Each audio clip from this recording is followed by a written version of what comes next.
development of full artificial intelligence could spell the end of the human race. It's a flying object, and we don't know what it is. I would hope somebody is checking it out. It was a rocket or whatever, but incredibly fast, opposite direction. It was too fast to be an airplane. I'm glad the Pentagon is looking at this, because if it poses a threat, I want them on top of it. Well, the craft generates its own gravitational field. You said there's lights in the sky? The internet has become the command center for criminals and terrorists. 911, what's your emergency? I need help, please help me! Won't let it happen. You know, that's what we're instructed to say. Roswell, Area 51. Alien kept deep under the ground. 1 0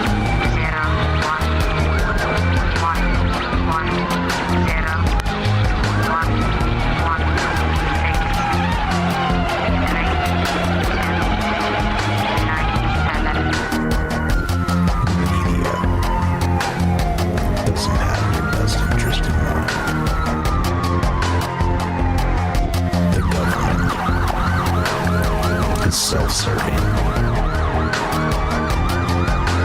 You're here for a reason. You're listening to Troubled Minds Radio.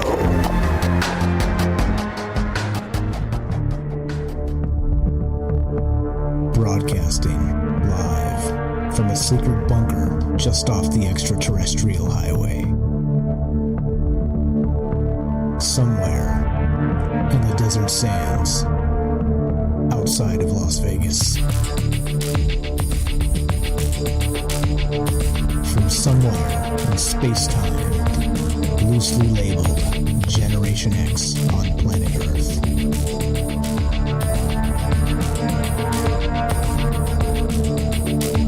And asking questions of you in earnest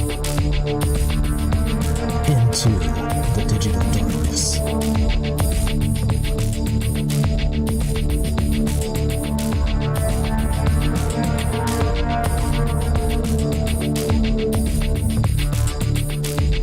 Good evening and welcome to Troubled Minds Radio. I'm your host, Michael Strange. We're streaming on YouTube, Rumble, X, Twitch, DLive, and Kick. Can I even say it properly? We're also broadcasting live on the Troubled Minds Radio Network. That's KUAP Digital Broadcasting. And, of course, 88.4 FM Auckland, New Zealand. Tonight, we got another doozy for you. As like I keep saying, it is our calling card to get weird. Shout out Shane in the chat. And a lot of ways to look at the world. And I always talk about reality tunnels and identity and all manner of things. But tonight, instead, we're going to talk a little bit about destiny, free will, what's it called? Whatever that other word is. Oh, I remember that other word that I couldn't remember from the other night. Remind me later. I'll tell you what that word was. It wasn't humiliating. Anyway, I mean, that's the word I use. But anyway, I'm calling this tonight Architects of Probability, from dopamine to destiny. And of course, destiny means a lot of things. It could mean sort of the calling we're supposed to be on. It could be maybe a preordained thing. There you go. Preordained identity of ourselves. It could be, some cosmic, I don't know, entity moving the puppet strings to make everything just so. It could be a ton of things. It just depends on how you look at it. It could be maybe a steadfast resolve that is really cooked into you that just never left and forged a destiny. I mean, there's so many ways to look at the word and the entity of itself of what a destiny means. Now, we're going to get weird on this because that's, like I said, what we do. But this gets even more strange because in terms of what destiny is and where we're heading with this tonight, there's a synchronistic aspect to it, okay? Meaning that think of it in terms of a synchronicity engine or mapping synchronicities in some way, which is why I'm calling it Architects of Probability. So check this out. I was just cruising through doing what I do, and I found this article from neurosciencenews.com, all right? Headline is this: dopamine neurons map future rewards, not just past ones. What? Okay, that makes a ton of sense, right? Right? Makes a ton of sense? Or no, it makes no sense whatsoever, right? But basically what we're talking about is, think in terms of AI for just a second. This is not an AI show, but think in terms of typing something into a large language model, Grok or GPT or whatever. And the potentialities, that superposition of what comes next from the black box, is kind of what we're looking at here. The potentialities of the dopamine stream, or like they've already been cooked in somehow. And now you'll maybe start to understand why I'm talking about destiny tonight, as if we're supposed to chase this lattice structure of dopamine waypoints cooked into our biology somehow that leads us to where we're supposed to be. Too spooky for you? Yeah, too spooky also for me. But check this out. Let's read a little bit from the article, because this is a wild one. Let's get some of the details proper. As usual, look, there's no truth to be found here. All the disclaimers apply. I want to make sure that we do all that. I'm not here making claims and saying I've cracked the keys to the universe or anything, okay? I don't do that. That's not my game. My game is potentiality. My game is probability. My game is Marvel's what if, okay? And all the rest of the things that kind of come that make a fun conversation along with it. So if you're here for truth, you're in the wrong place. Lots of other actual podcasters or whoever's out there doing things, well, they'll tell you. They'll tell you what you need to know if you want truth, because everybody else knows the truth but me, right? I mean, hey. Anyway, so to this article, this is pretty wild. So these links will be in the description down below. So I encourage you to read these articles in full if you're into the ideas. But check this out. So the summary of this actual article is this. Populations of dopamine neurons don't simply signal reward prediction errors. They encode rich maps of possible future outcomes, including when and how much a reward might be. This diverse, adaptable neural code mirrors cutting-edge AI strategies known as distributional reinforcement learning. Back to that AI thing I just said a second ago.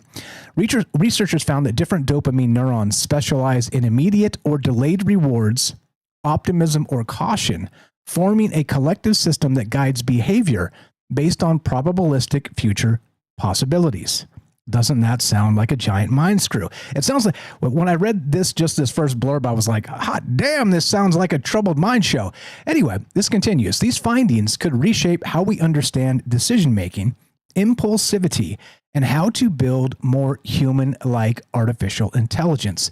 As usual, this type of stuff always cooks back or leads us back to artificial intelligence in some way, because we're trying to mirror ourselves into this non-human space, okay? But this is weird. Like I said, read it if you're into the science of this. But when I first thought of this, clearly the synchronicity waypoints came to mind, something to that effect. And I was like, wait a minute though. So if we're not just getting, let's say, when something good happens or whatever that reward system is of the dopamine, and you're like, yeah, this was good, let's do that again.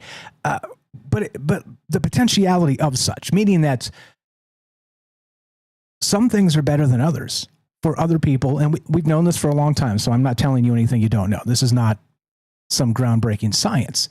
But the potentiality of these waypoints that may or not be that guiding light, per se, to that destiny that I'm talking about, this from dopamine to destiny, obviously. But so the question becomes, does this sound too weird? Does it sound like our brains operate more like a non-human intelligence than they actually do more of the human space, like the wet works, the wet, soggy brain matter we're supposed to be dealing with here? It feels very much like we're dealing with, in our mind space, a quantum computer, or something to that effect of potentialities. We've talked about this a lot. Spooky action at a distance, entanglement, this type of stuff, how it fits into the brain, the microtubules, all that stuff, Penrose and Hameroff. There's a ton here. However, imagine if there's some sort of time dilation aspect as part of it, and these actual neural waypoints guiding us into a particular whatever archetype, or again, the hero's journey, or all the stuff we're always talking about, and trying to explain why humans continue these cycles again and again and again. And imagine if it's actually cooked into us in terms of this larger synchronicity engine or type of engine that really rewards us for finding a synchronicity. You see what I mean? Something to that effect. So we're going to get back to this in a second, because this is important, I think, in a lot of ways. If, again, there's even a smidge of truth to the larger concepts here, but per usual, remember, no truth to be found here. Just ideas, just suggestions, just all the rest. So we will be taking your calls tonight. The phone lines are up. Discord is working. Everything should be just fine. 702-957-1037. Click the Discord link at troubledminds.org. We'll put you on the show. I'll get to the write-up here in a second because it's really good tonight. It was written by Gemini. So the new Gemini Pro. So on the cutting edge of AI systems, Michael Strange and Troubled Minds. Anyway, be right back. We're going to take a quick break and get a word from our sponsor. In this case, that would be Human Inspiration. Don't go anywhere. Be right back in exactly 1 minute, and we will continue with these wild ideas, including destiny and where that leads. Don't go anywhere. More on the way. In a world increasingly shaped by AI, human inspiration remains the beating heart of creativity. Alien Skin by Tremble, a hauntingly beautiful piano ballad, reminds us that while algorithms can mimic art, the raw, unfiltered emotions of human experience are irreplaceable. So here I sit, locked in my room again.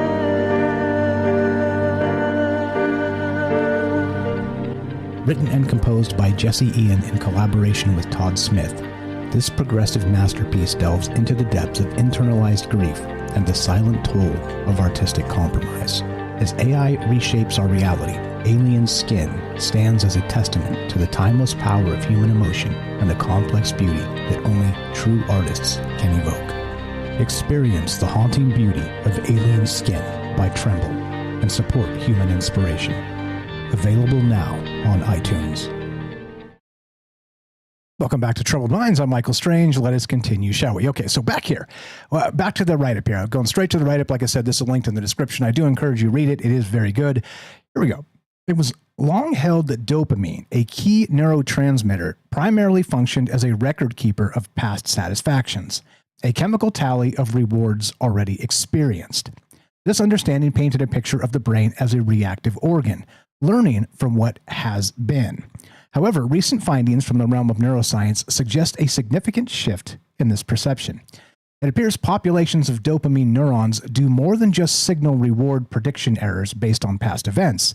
They are actively involved in encoding rich maps of possible future outcomes.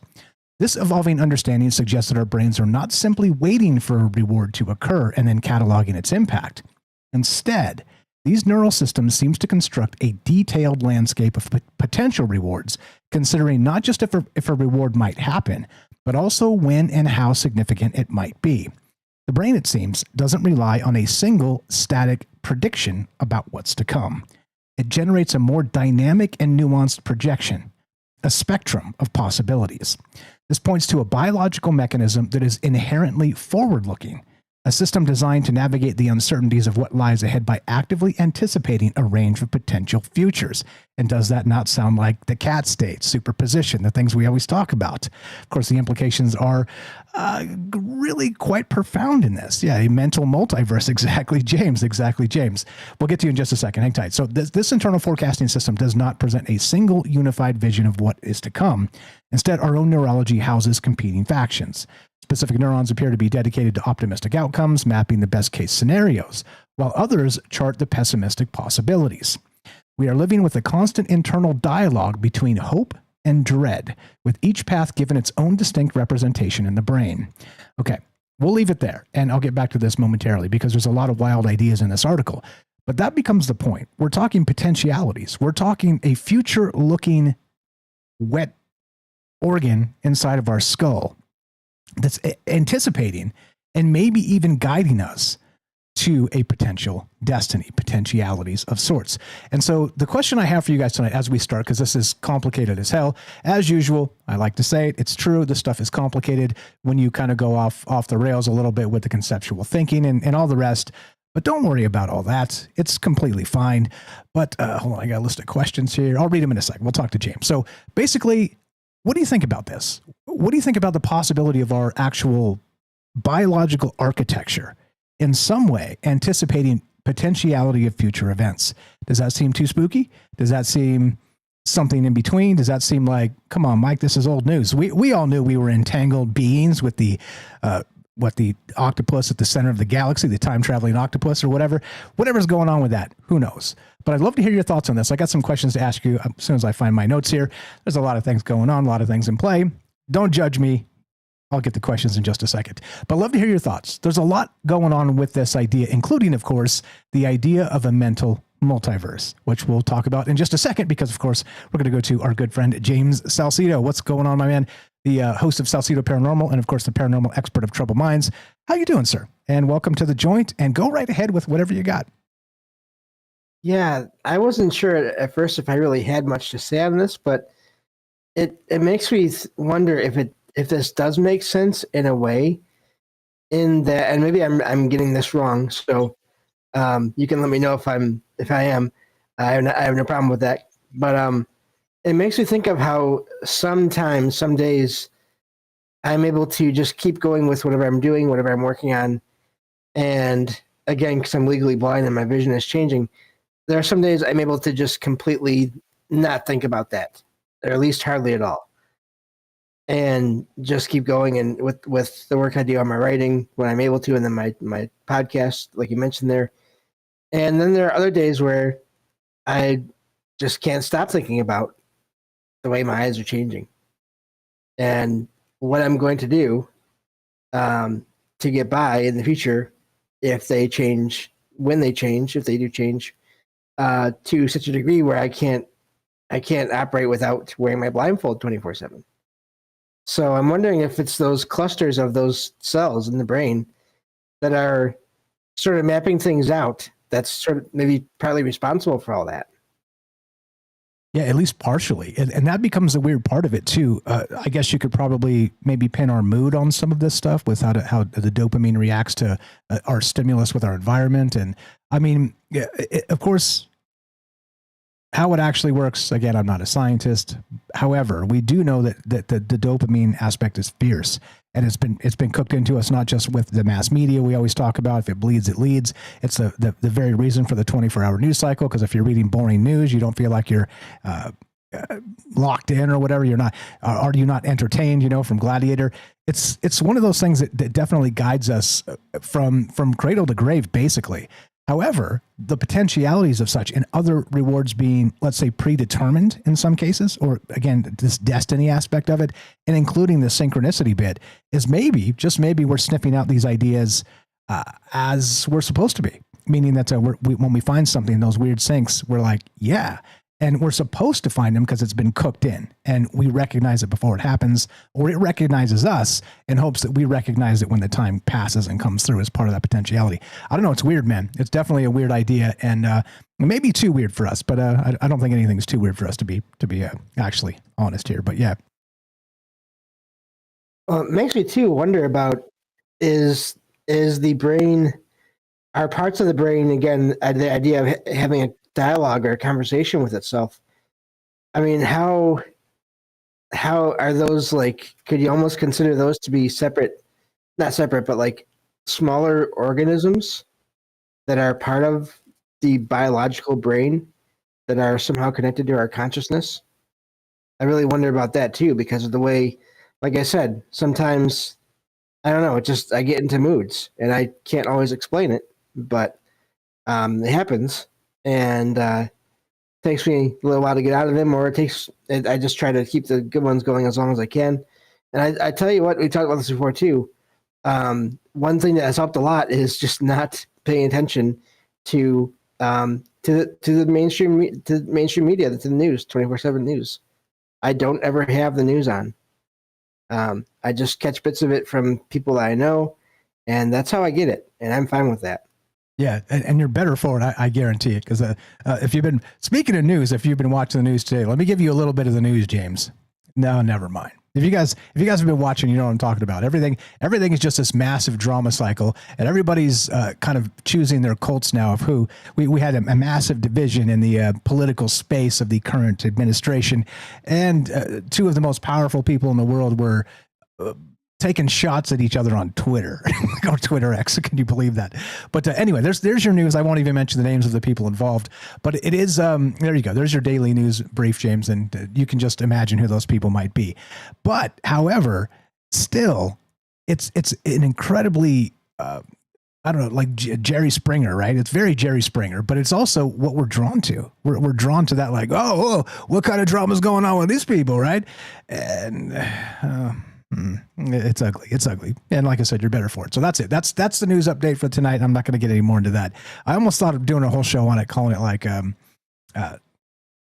some cult thing or something or other, because the cults have broken down into the different factions, and they're making excuses or justifying this or that or the other thing. Anyway, I digress. But there's your news update. I won't talk any more about it, I promise. But wild stuff afoot, and the potentialities may be cooked in for this. Maybe the ultimate novelty is part of what draws us to these aspects of those neural waypoints of sorts that bring in that dopamine aspect. And also, as Eric says very smartly, again, don't forget about serotonin, oxytocin, and various endorphins.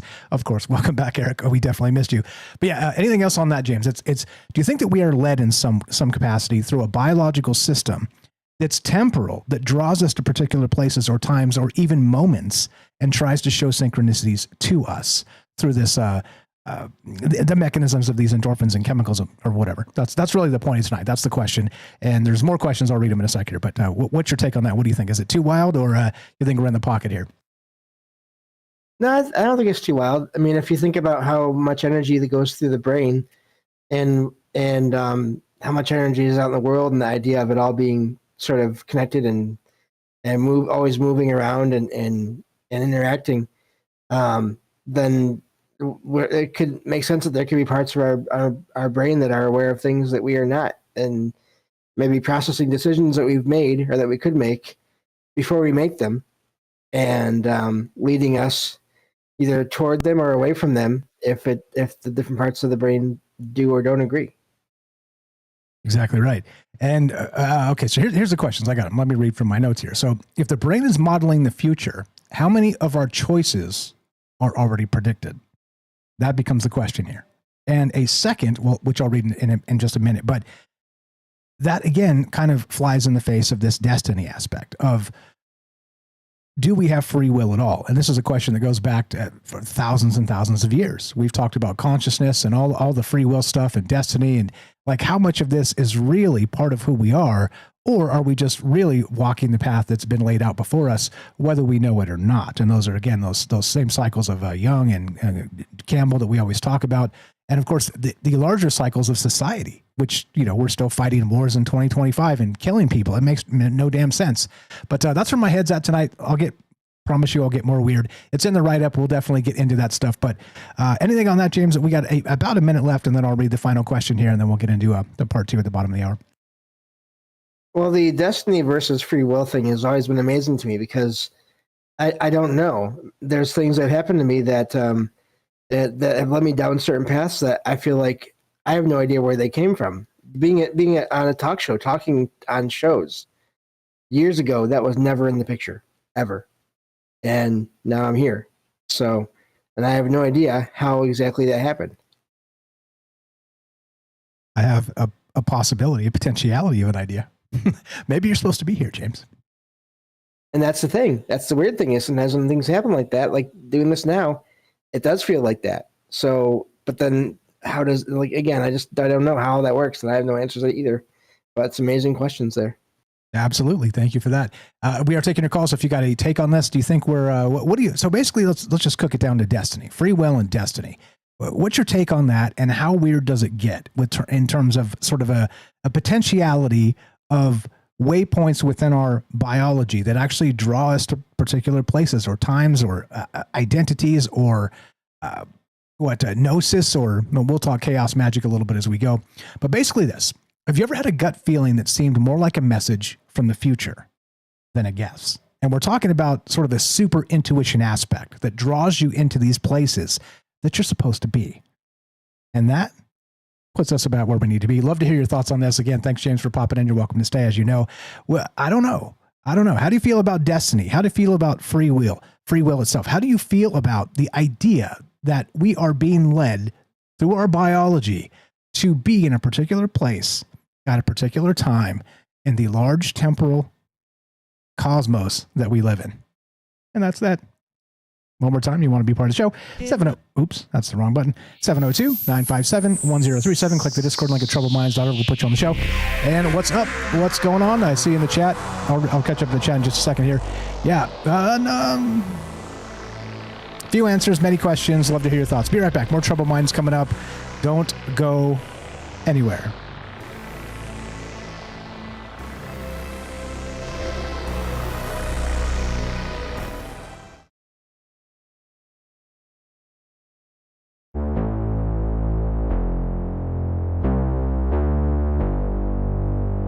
Waste thoughts begin to flow.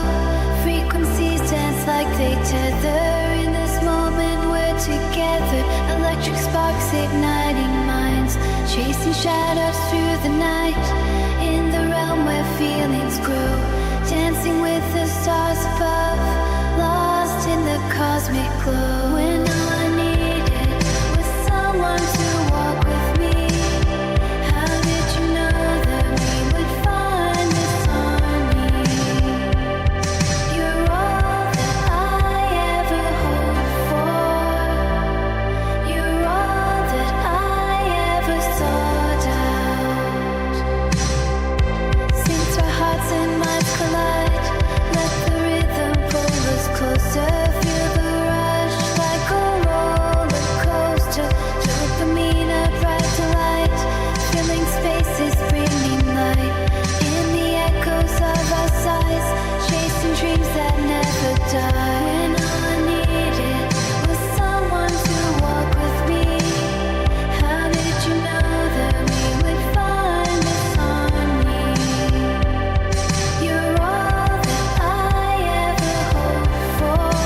All I ever saw. In ties with sweet night, connecting pathways shine bright. Through the chaos, you take flight with you. Everything feels right. When all I needed was someone to walk with me. How did you know that we would find this harmony? You're all that I ever hoped for. You're all that I ever sought out.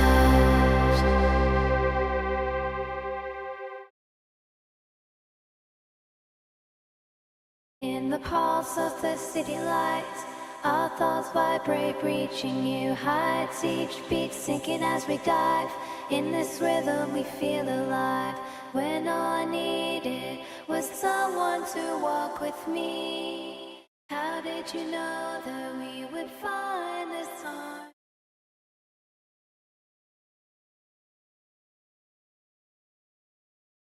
I asked it to write a song about what we're talking about tonight, and it gave me a love song. Does that tell you something? What is going on? What is going on? I hope you're well. Just hanging out, doing stuff. Yeah, Cindy Lauper.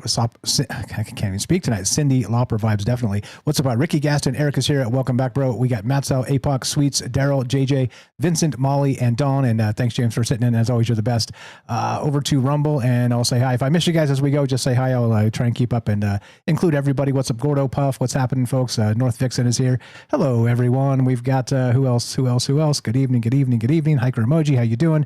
What is happening, folks? If I missed anybody, just say hi. I'll say hi back. Matt's Ellis here, Mr. Mission Control.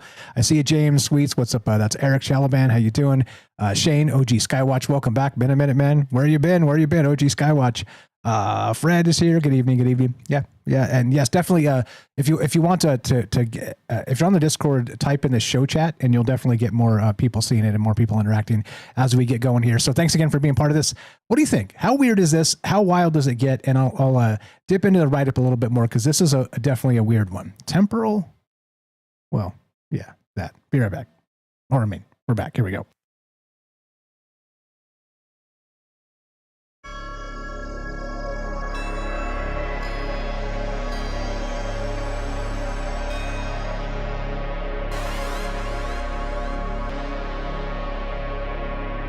Welcome back to Troubled Minds. I'm your host, Michael Strange. We're streaming on YouTube, Rumble, X, Twitch, DLive, and Kick. We are broadcasting live on the Troubled Minds Radio Network. That's KUAP Digital Broadcasting. And, of course, 88.4 FM, Auckland, New Zealand. Tonight, could the architecture of the mind truly contain the code for future events? Is it plausible that consciousness can learn to navigate its own internal projections as if they were real places? Or that our deepest urges are but echoes of a timeless, universal script? which you know exactly what that means. The timeless universal script would be destiny. And not just destiny written so deeply into the core structure, the substrate of reality itself, that we can't shake it. And this has been, again, talked about over and over and over again through mythology and folklore and ancient civilizations. And once the idea of consciousness really kind of came about and people were discussing it in philosophical terms, it always really boils down to destiny, free will. Are we actually ever really free? And that becomes the bizarre part here because, and I've heard it said, a shout out to Kimball out there. I don't know if you're out there listening, I don't know how much you listen, but I heard him say this a long time ago, and I've stolen it here and there. But that I talk about the granular history, but he said this, and this was, I don't know, a couple of years back, I think, but it stuck with me. And he said, in the most granular sense, are we actually truly free? Meaning that a lot of the things that we think we're making choices of, the choice has already been made. And didn't they talk about that in The Matrix with Neo and the Oracle, right? I already know what you're going to choose because that choice has already been made, is what she told Neo, something to that effect. But maybe this is what we're always dealing with all the information, not just of our biology, all the information of our stimulus, of the society, and our genetics and everything that kind of cooks into this. Maybe all these decisions have already been made anyway. Or no, because again, you know me and how stubborn I am and how I hate to think that I'm not in charge of my own destiny or future. It does drive me nuts to consider that. And I don't know, what do you think? What is your take on destiny versus free will? And what about this idea of a potentiality cooked into us somehow, the architecture of the mind, looking for these future events that guide us to particular places? Like James and myself even, James just said, never would have thought in a million years I'd be talking on podcasts and comfortable doing it. Same here. If you told me when I was 16 or 18, Mike, one day you'll be a talk show host. Sorry, not a talk show host. See, my brain is not working right now. A talk show host. I would bet you everything I would ever make in my entire life in that moment, because you'd be wrong. No chance in hell I'd ever get on a microphone and talk to whatever. I mean, alone or with calls or whatever. No chance. Zero chance. I thought I had probably won the lottery and, gonna double up my life, and how wrong I would be. But I wonder if there's something in me that drew me here, that brought me to this particular place, despite the ridiculous hardships of getting here and convincing myself that I could do it and spending all the blood, sweat, and tears to make it happen. I don't know. There's something strange about it. And let's say it's not just strange, beyond strange. And shout out Dave Cruz, Beyond the Strange. But that's the point.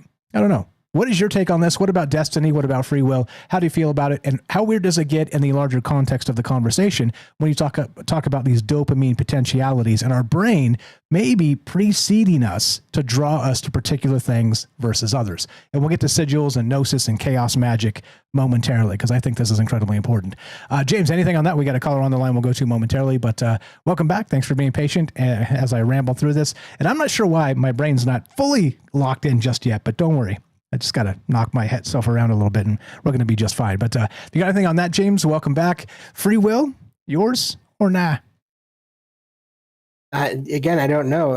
It's funny. I would have said the same thing that you said, Mike, about not doing a show. And when I was 35, never mind 16. And then a few years later after that is when I started. But yeah, I heard, I listened to a different podcast, and I heard Soraya from Where Did the Road Go, the host there, describe this whole debate of destiny versus free will as possibly being like a river, shout out rivers, where you can make choices, but there are certain things, certain like waves or certain flows that you can either work with them or against them, but you're still going to sort of go down this certain path, but the details may just be different. That's fascinating to me. I'm not sure how I feel about that, but that's an amazing idea to consider. Talk about not being able to talk. Wow. Yeah. Anyway, that's all I have for now. It's in the air. I'm telling you, there's something wrong. I can't quite get it out. I can't spit out exactly what I want to say. Speaking of which, so at the end of the last show, I was trying to explain what it was like to start a podcast with no traction, nobody listening, just an idea and a sort of, let's get this going and let's, grip it and rip it and make something happen. And describing like the first year of doing live streams, podcasting, the whole bit, I there was an H word I couldn't find. And I said it was a very humiliating experience. That wasn't the word I was looking for. It was actually humbling. It was a humbling experience is really what I was looking for. But again, your brain works in mysterious ways, and it's late and after so many hours of working and whatnot. But anyway, that was the mystery word from the end of the last stream. If you wondered what I actually meant, that's what I actually meant. And sometimes it takes you a full 24 hours to figure out what you actually meant yesterday. Hey, welcome to it. Anyway, architects of probability. From dopamine to destiny, how does this strike you? And do you think there is free will at all? Or do you think destiny in terms of this potentiality aspect is already there? We're cooked into this and there's nothing we can do about it. We're just sort of marching down the path of where we're supposed to be cosmically. And again, whatever that looks like, that substrate of reality, the entities that draw us in, and that really becomes the larger question here. Let me get to a couple points and then we'll take this phone call. Hang tight. You're on the phone line. We'll get to you momentarily.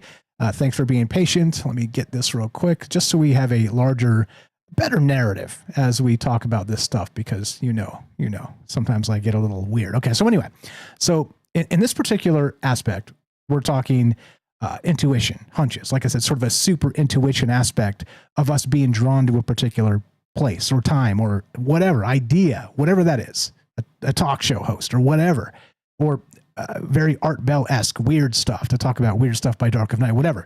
So is it a subconscious modeling that has sort of these sensations that bring us these super intuitions or hunches that draw us into this destiny that we never recognize because it's so natural to us? You see what I'm saying?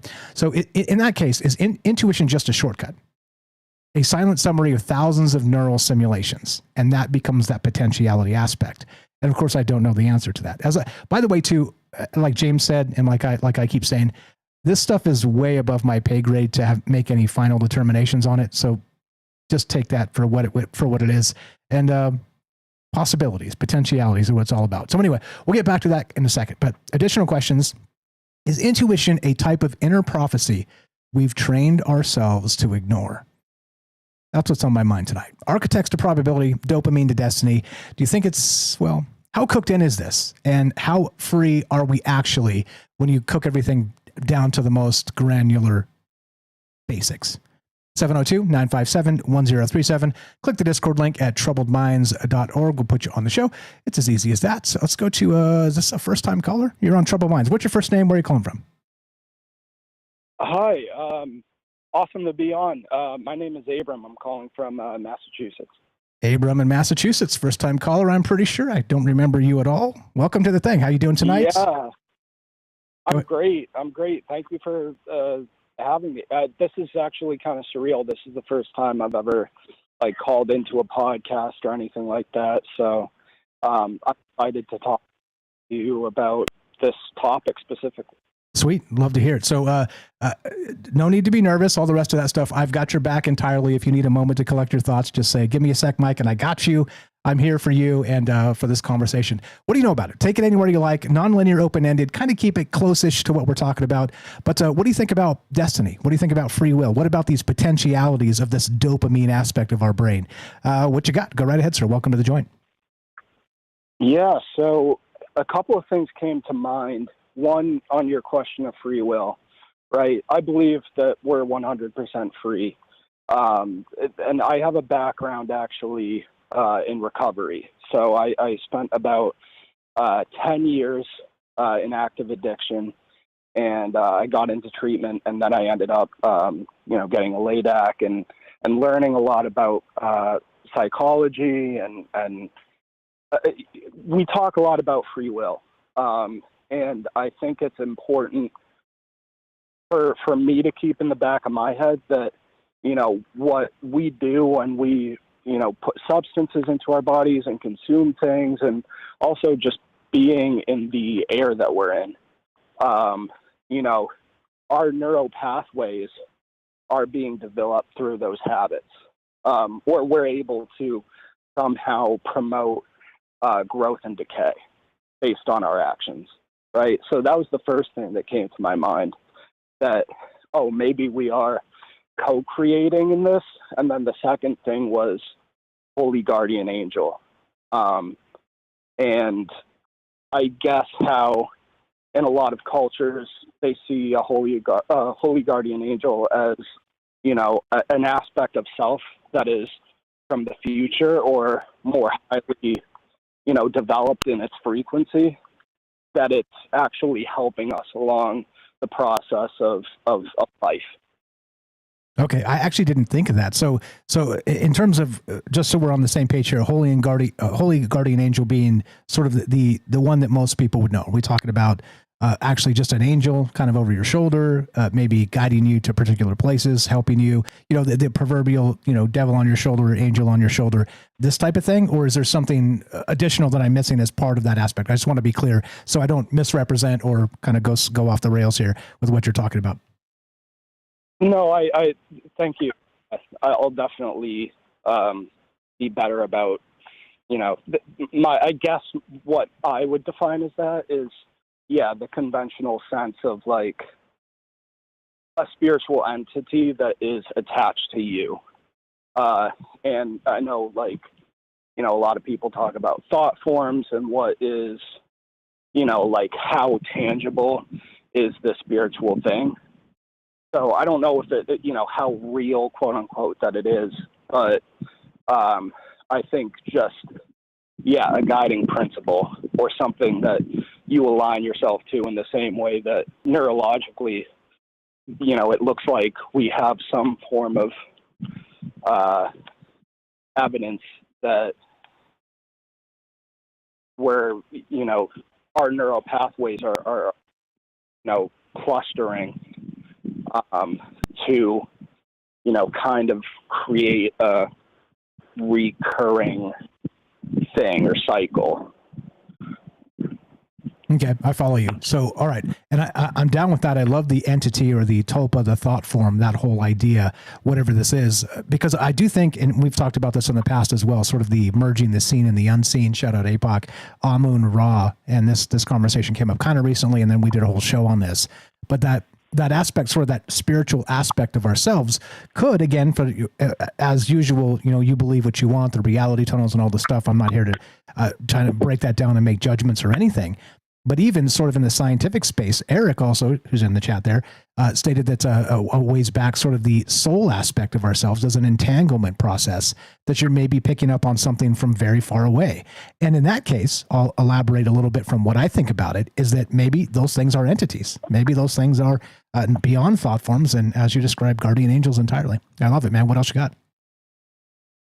Yeah, I think also, again, I just want to express my gratitude because honestly, like, this conversation's so cool, and you know, I've been listening into your show for a little bit, maybe a month or so. You know, these conversations are awesome. I think you bring up you know, I guess ETs a lot, and I don't know, like, you know, I don't know if these things are like coming from the ocean or if it's like, oh, are they related to mythology? Like, are they closer to, yeah, angels and demons or fairies or whatever? But I think you can also take that angle with it too, that I think maybe we are being, you know, psychically altered by our circumstances. And that is manifesting itself in how, you know, our behavior is sort of like solidified in the brain. Yeah. Yeah. I love all that. And by the way, too, so the alien aspect of the show is kind of the normie, the basic 101 conspiracy lead in that everybody knows about. So that's why the alien. But to me, the alien, as we've talked about recently, is it's an archetype. It's more Carl Jung than it is Carl Sagan. Shout out B when she called in recently and kind of we had that chat. But that kind of spontaneously came out of me as part of it. That's how I see aliens mostly. I mean, I don't discount the fact they're probably real. They're probably real. They're probably everywhere because there's life all over the place on Earth, even in, you know, extremophiles and all that. So imagine just our solar system. I won't be shocked to find life on Mars if we get there. But anyway, so just as the alien part aside, it's it's complicated, as I always like to say, because you can look at it a thousand different ways. And some people say aliens are fake entirely and say we live in a simulation or who knows. And of course that puts everything on the table. Yeah. Fire stuff. What else you got regarding destiny, this dopamine stuff, the potentialities? What about the future drawing us to a particular destiny? What's your take on any of that stuff? Yeah, I think I'm sure. I think I heard that you were going to bring up chaos magic. I think that like probability, to me, I feel like, you know, everything that could be conceived by mind is a possibility. And if the universe or whatever, you know, like the frequencies are aligned and stuff, like, you know, it can really say anything goes. So I think that we have, I think you're exactly right that, you know, most likely have a built-in system for us to process probable futures, most likely the most probable future based off of also our interactions with each other and gaining a general, I guess, unconscious consensus of what is most likely going to be the situation next moment to next moment to next moment. But yeah, I think that if you go down the rabbit hole far enough, I think it's a technology that is so innate that maybe we've lost track of, that could be essential, you know, to us sort of rising above where we're at right now in society, and people can really create their own best futures. Yeah, and I think I say this a lot too, but there's that thought form, right? The singular thought form, but there's also the egregore, which is the collection of all of them, and how we sort of manifest that together. It's a collective manifestation of what that looks like on a societal level, or even, you know, sub-societies, or, you know, however you kind of want to carve that up, you know, maybe different continents or whatever. But again, you know, if we don't dream of the best possibility or consider it, certainly it won't ever happen. And that's why it brings me here. It's what brings me back night after night, is just consider what the best looks like. And of course there's doom. There's, you know, doom on the horizon because of the human lifespan, as I always talk about, human entropy cycles. However, that doesn't necessarily mean there's not magic from here to there, or even in the AI space, maybe longevity. Maybe we can sort of break those human entropy cycles and live to be, you know, Moses level of age-wise. I don't know. Who knows if that's coming back? That'd be pretty cool, huh? I did hear one thing about AI that I thought was interesting too, on that same you know, wave. Like I think it was somebody on YouTube that was talking about Kabbalah and talking about the days of creation. They're making the case that AI was essentially in charge of ushering in like a sap that everybody can actually, you know, advance inwardly and not worry so much about what AI go either way. I don't know what intelligence it actually is. I just wanted to toss that in there. Yeah, no problem. I've long likened it to the idea of a spirit board, because you're typing on a keyboard instead, and you're kind of getting back this magical response at magical speeds, and you can even ask it for a different response for the same query over and over and over again, and get a different response every time. I mean, it seems like magic. It seems like spirit board kind of talking to the ether a little bit. Of course, that's not what it is. At least we think. But I mean, it definitely kind of gives you that spooky feeling if you can, kind of put yourself in that mind space. Yeah, fire stuff. Appreciate you finding us and the call tonight. We're not done yet. I just want to say thank you for finding us. Thank you for calling in. And before we got about 2 or 3 or 4 minutes left, somewhere in that range. Before we get to your final thought or thoughts, where did you find us? How did you find Troubled Minds? I do a lot of walking, and I like I said, I do like group therapy and stuff. So I try to incorporate, occultic ideas. That's mainly where my background in religion and just studying, I guess, spiritual philosophy or theosophy. But I came across your channel. It was just in my recommend, and I'm actually walking right now. Why I probably sound a little out of breath, but I really just thought the conversation was amazing, and you bring up these really like dope articles that like I would never come across like ever, you know, throughout the day unless I was watching something like this. So you're doing good work. I appreciate it, and glad to have you as part of it. And walking's good. They say walking is the best therapy in a lot of ways. So it's fantastic that you're sharing that with us while you're walking. So if you got to guess, destiny, free will, is it a mix, or do you think we're really kind of cooked into one idea here and just sort of playing out the pantomime that's been given to us, the mandate or whatever? Yeah, I guess as a summary of I think we are the authors of everything, and we probably don't know it yet, so that's why we come up with all of these different things, and you know, we create this conscious reality in front of us. And I think that we project the world with free will, but I think the destiny is infused by, you know, how we get there, if that makes sense.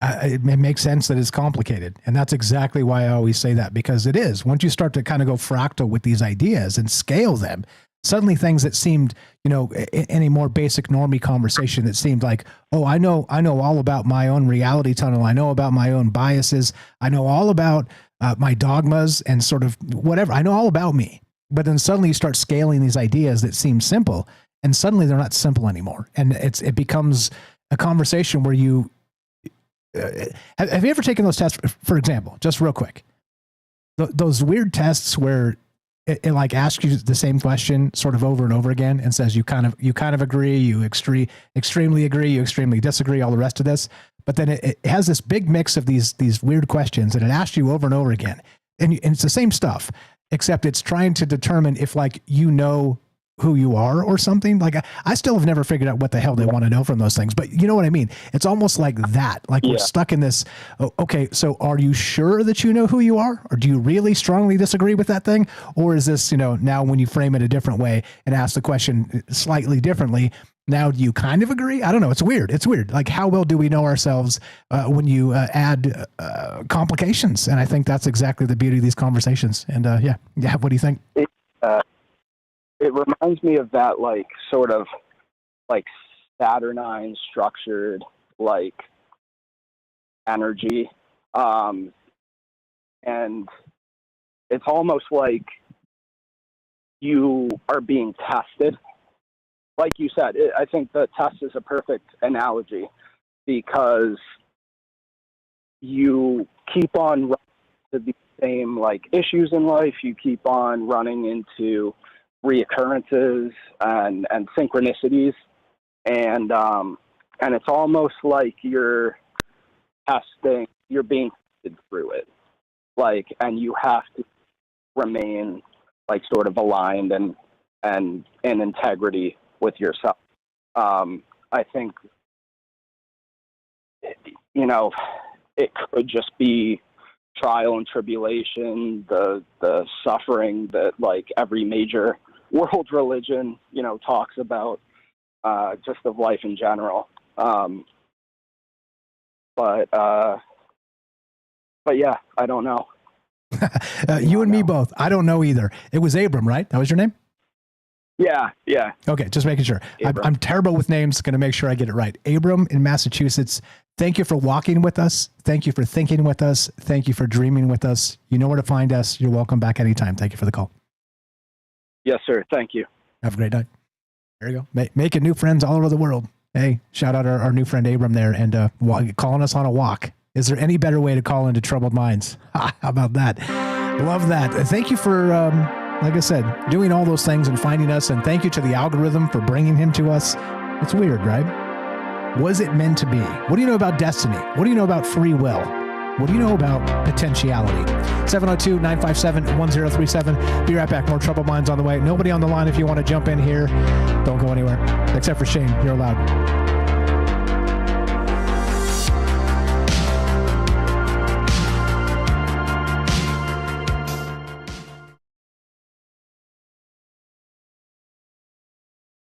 In a cryogenic slumber, lost in the lunar night, your face a faded number among the stars so bright.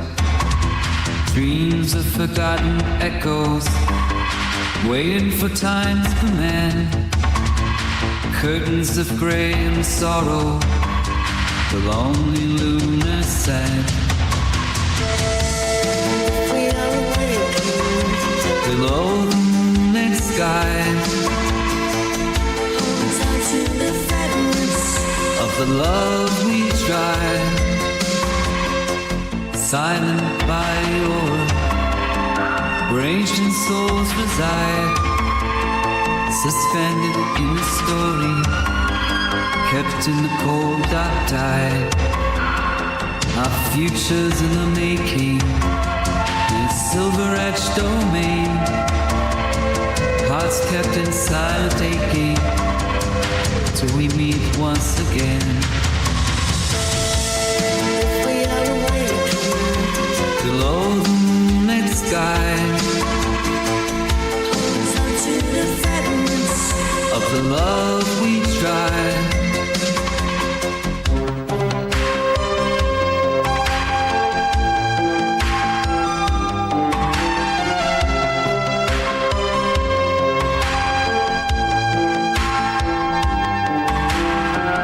Frozen in time we're resting, waiting for dawn's embrace. Whispers of love confessing in this forgotten place. We are awakened below the moonlit sky, to the fragments of the love we tried.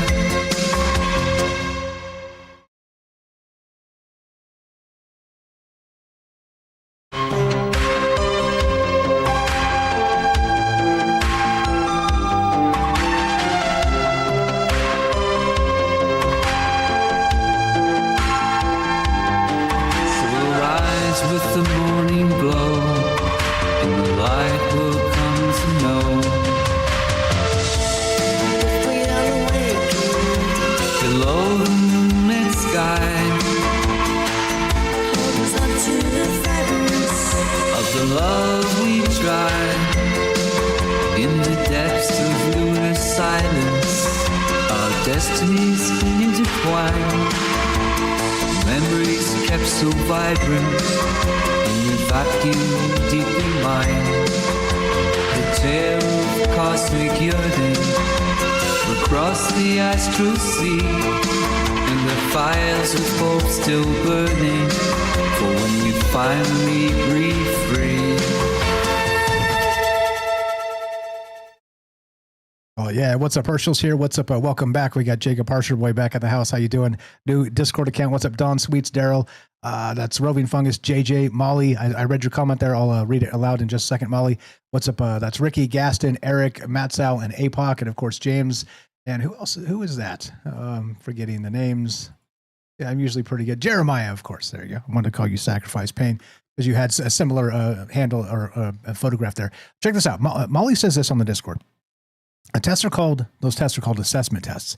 I often use the same analogy. In mental health assessments, they have another test that asks questions on if you believe in luck or destiny as the reasons on why you are where you are in life now, or if you believe your own, you control your own. Those questions always perplex me. And not only that, I'll talk about that when we get back as well. Those tests, I don't know the determination of them. Like, I don't know what they want of me. And so me being a person who was kind of good at kind of mind hacking the tests when I was young and recognizing how they wanted me to think. And I could easily narrow down the multiple guess questions. Nope, definitely not. In no world are these two things true. And then you're coin flipping, and then you just read and see what makes most sense. And then, you know what I mean? So I could do really well just by reverse engineering the test. Anyway, we'll talk about it in a second here. Love to hear you guys' thoughts on this. What do you know about this? Destiny or nah? Here we go. Troubled Minds happening right now.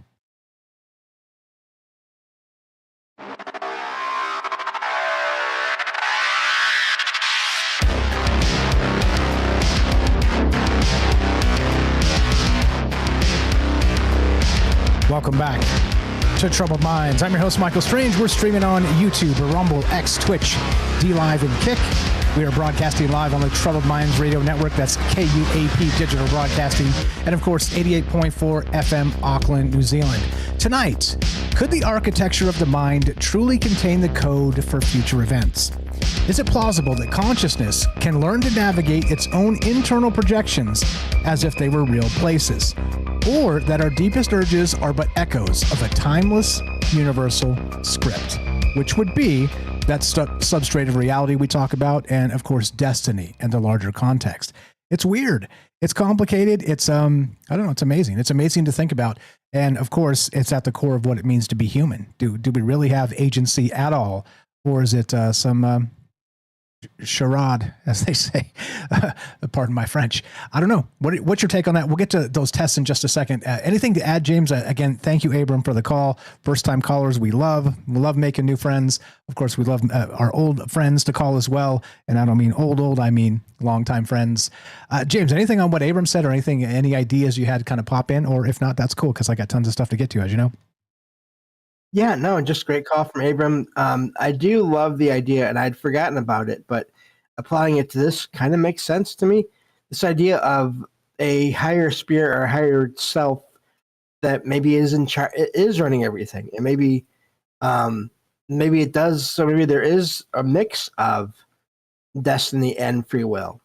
If this higher self, wherever it's at, whatever it is in charge of things. In other words, it can say, well, that won't do anything, so go ahead and do that. Make that choice. That's not going to matter.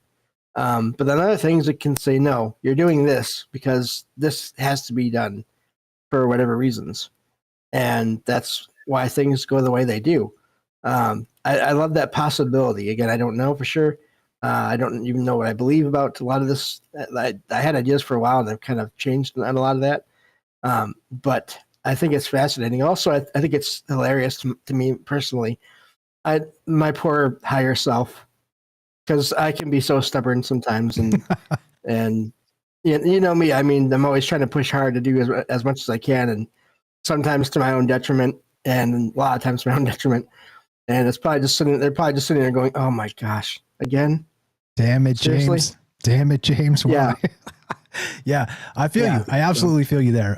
So during the break, you have anything on those assessment tests? I'm going to read Molly's comment again so we get into the podcast proper, so we don't cut it out in the commercial, because I think this is an important aspect of ourselves, that we think we know ourselves. At the end of the call there with Abram, I brought up that weird assessment test, but I'll read that a little bit. Have you ever taken one of those, James, where you're not sure?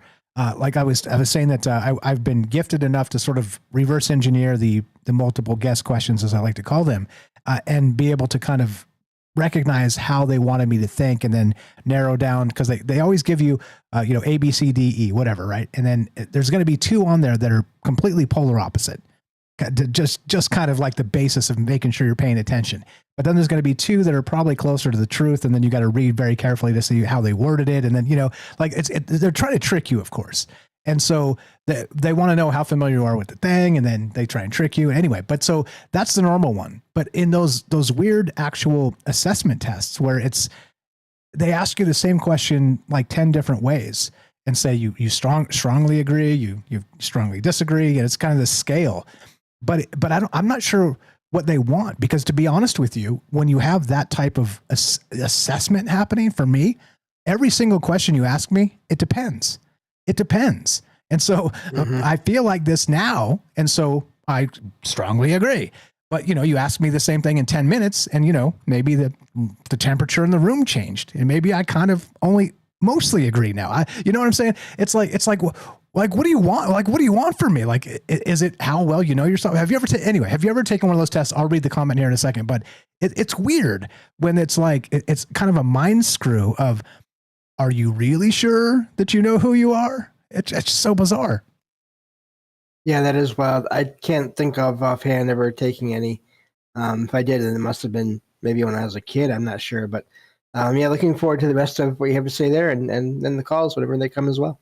Right on. Molly said this in the Discord, and again, I want to read this and get it on the podcast. Those tests are called assessment tests. I often use the same analogy in mental health assessments. They have another test that asks questions on if you believe in luck or destiny as the reasons on why you are where you are in life now, or if you believe you control your own. Those questions always perplex me. And that type of stuff, I think, like I said, it depends on the way the wind's blowing for me. Like, right now, yeah, I'm in the mood to talk about it, obviously, or I wouldn't be here talking about it. However, you ask me, a week from now, and I'm not, barely interested, then maybe I strongly disagree. Well, does that mean that, I don't know myself and I just can't imagine what I look like when I've taken those things. And the deal is this too, they come up a lot in like job interview tests online now. Like if you guys have done any of that stuff recently, I do it from time to time just to see sort of what the hiring processes are. And, you shooting for some jobs you probably shouldn't be applying for because who knows, maybe you land one and it's like, you're like, well, damn, I guess they thought I can do this. But it's so odd that they still have these weird, I don't know, like I tried to do one to be a writer too. And they kicked me out because I couldn't pass the test. I was like, but it was one of those tests. So it's like, yeah, I mean, I don't know. It's so weird. It's how well do you know yourself? Let's ask you the same question 100 times in 100 different ways. And then, judge you. It's crazy to me. It's crazy to me. Anyway. Yeah. So, love to hear your thoughts on this. We're talking about not just, let's say, destiny, as I'm calling it, but this Architects of Probability is the name of the show tonight. And back to the write-up again. If you guys haven't read these write-ups, like I said, I do recommend them. Most times they're pretty good. Sometimes, you get an off day because the AI, I call them my Shogoth, is barking or whatever. Or we have a malfunction, a disconnect or something. But anyway, this one's pretty all right. Pretty all right. Not great, but pretty all right. I'm selling it well, aren't I? Anyway, so what we experience is a mood, a disposition, or a snap judgment may be the result of which one of these neural maps is currently winning the bid for our attention. Back to this dopamine stuff. Our decision-making process is a constant negotiation between these two poles, a biological system for weighing risk and reward that is far more complex than a simple cost-benefit analysis. Of course, the output of this continuous future casting is not always a conscious thought. It often manifests as a subtle, almost physical sensation, a gut feeling, a sudden wave of confidence, or a baseless sense of anxiety about a particular choice.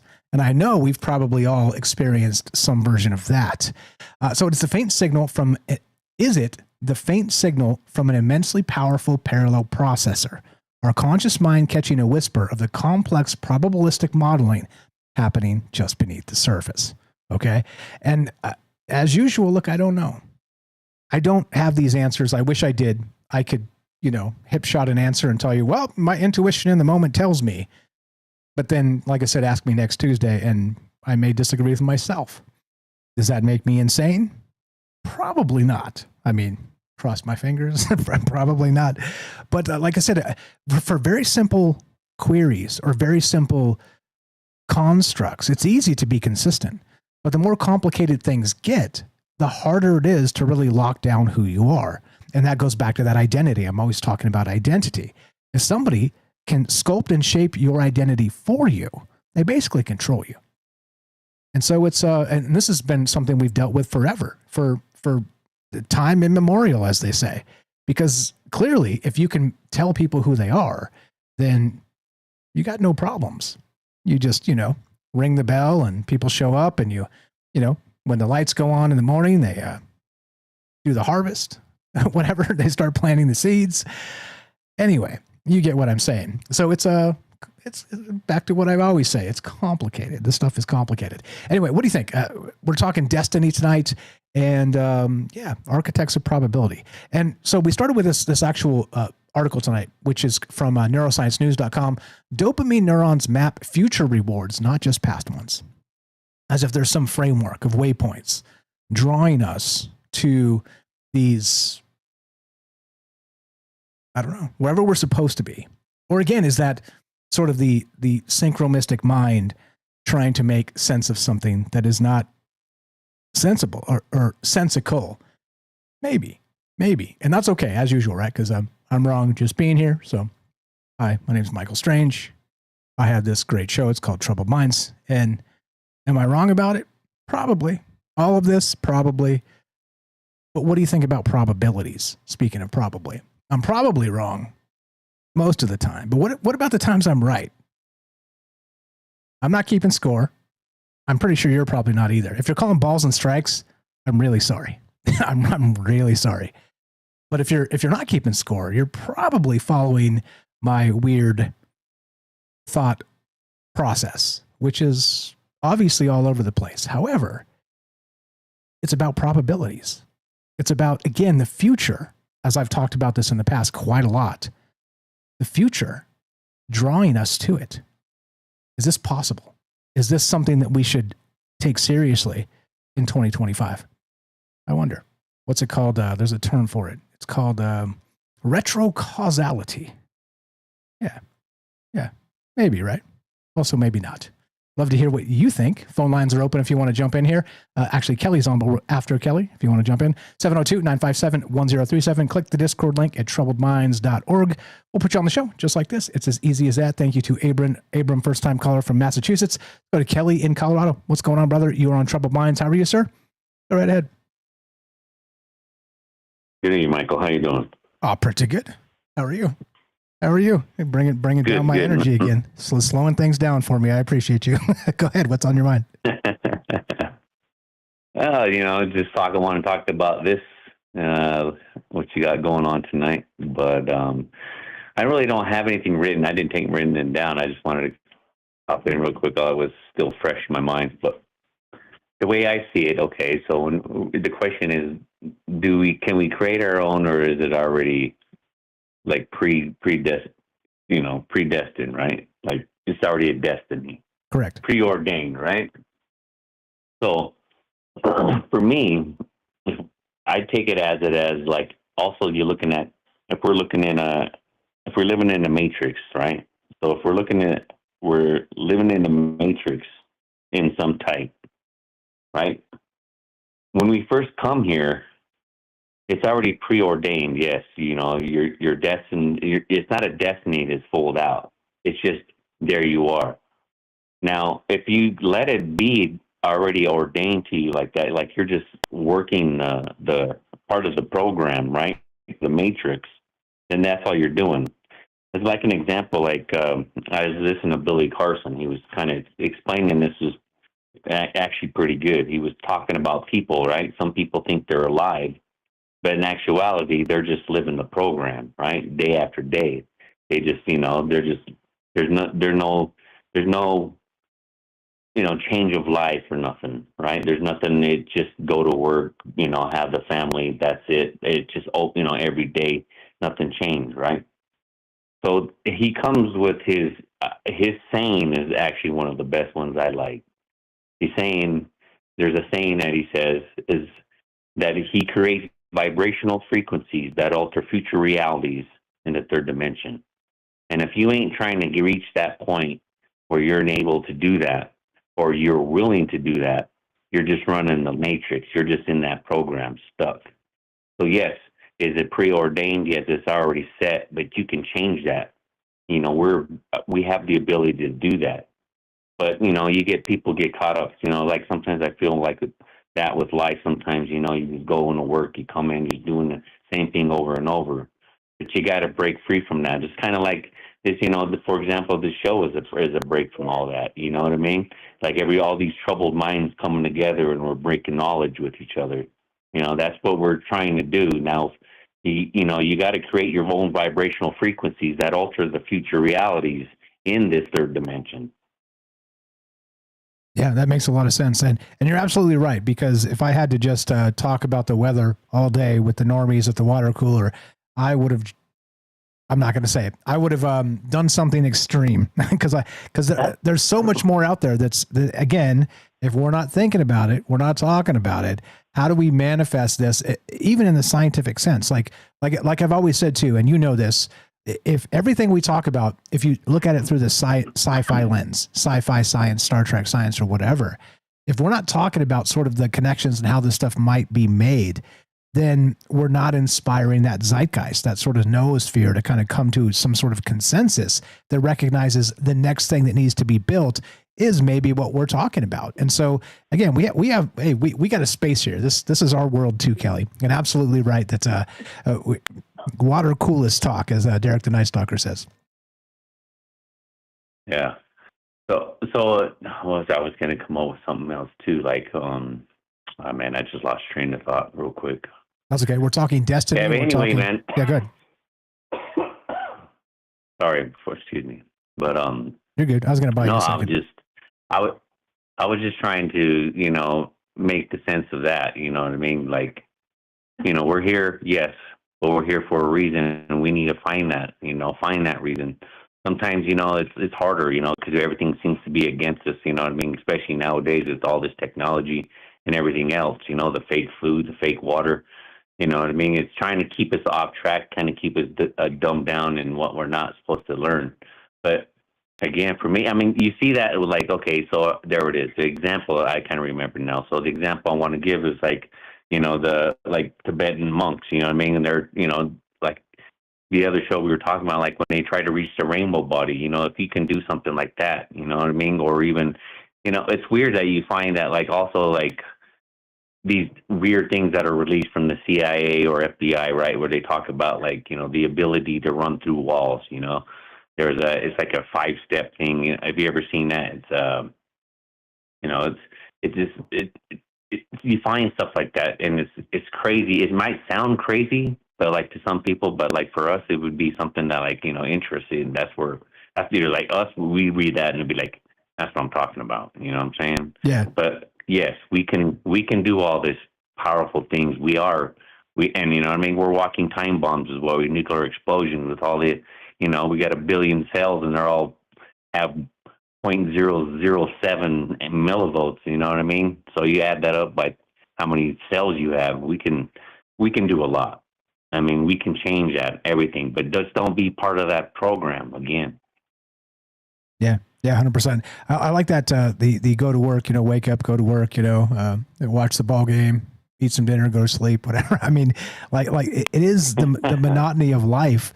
That we're locked into, the rut, right? People call it stuck in a rut or whatever. But that's the point, is that our challenge as humans is to not get stuck in those ruts, because they're everywhere. You can find them everywhere. And you might even, others might describe this as a rut, right? So we're stuck in a rut together. I don't know. We're kind of unrutting together. I know that's not a word or a phrase or anything at all. I made it up, but you get the idea here. It's complicated, as I always say, and that's why we talk about these ideas. So now free will is where we started, and that granular sense of, given all the data points of everything, is it possible to actually be free? Or, you know what I mean? The things we can't really count, the things we can't quantify yet. Do you think that we're drawn to doing these things that we never realized we're drawn to because of our environment and stimulus and our brains and our architecture of the biology? I mean, I don't know. So what's your take on that? Do you think that it's possible that we're predestined and it's cooked into us feeling like it's not? It kind of feels like it might be one of those complicated spaces. You know what I'm saying? Yeah, that's where the whole matrix things come in. You know what I mean? Like, people will fight to the end to stay in the matrix. You know what I'm saying? But like, yeah, that whole free will that's what I'm kind of explaining is, we have that. We do have that. But, you know what I mean? And you find it even, that's why I love history, like ancient history, like trying to find the ancient hidden, you know what I mean?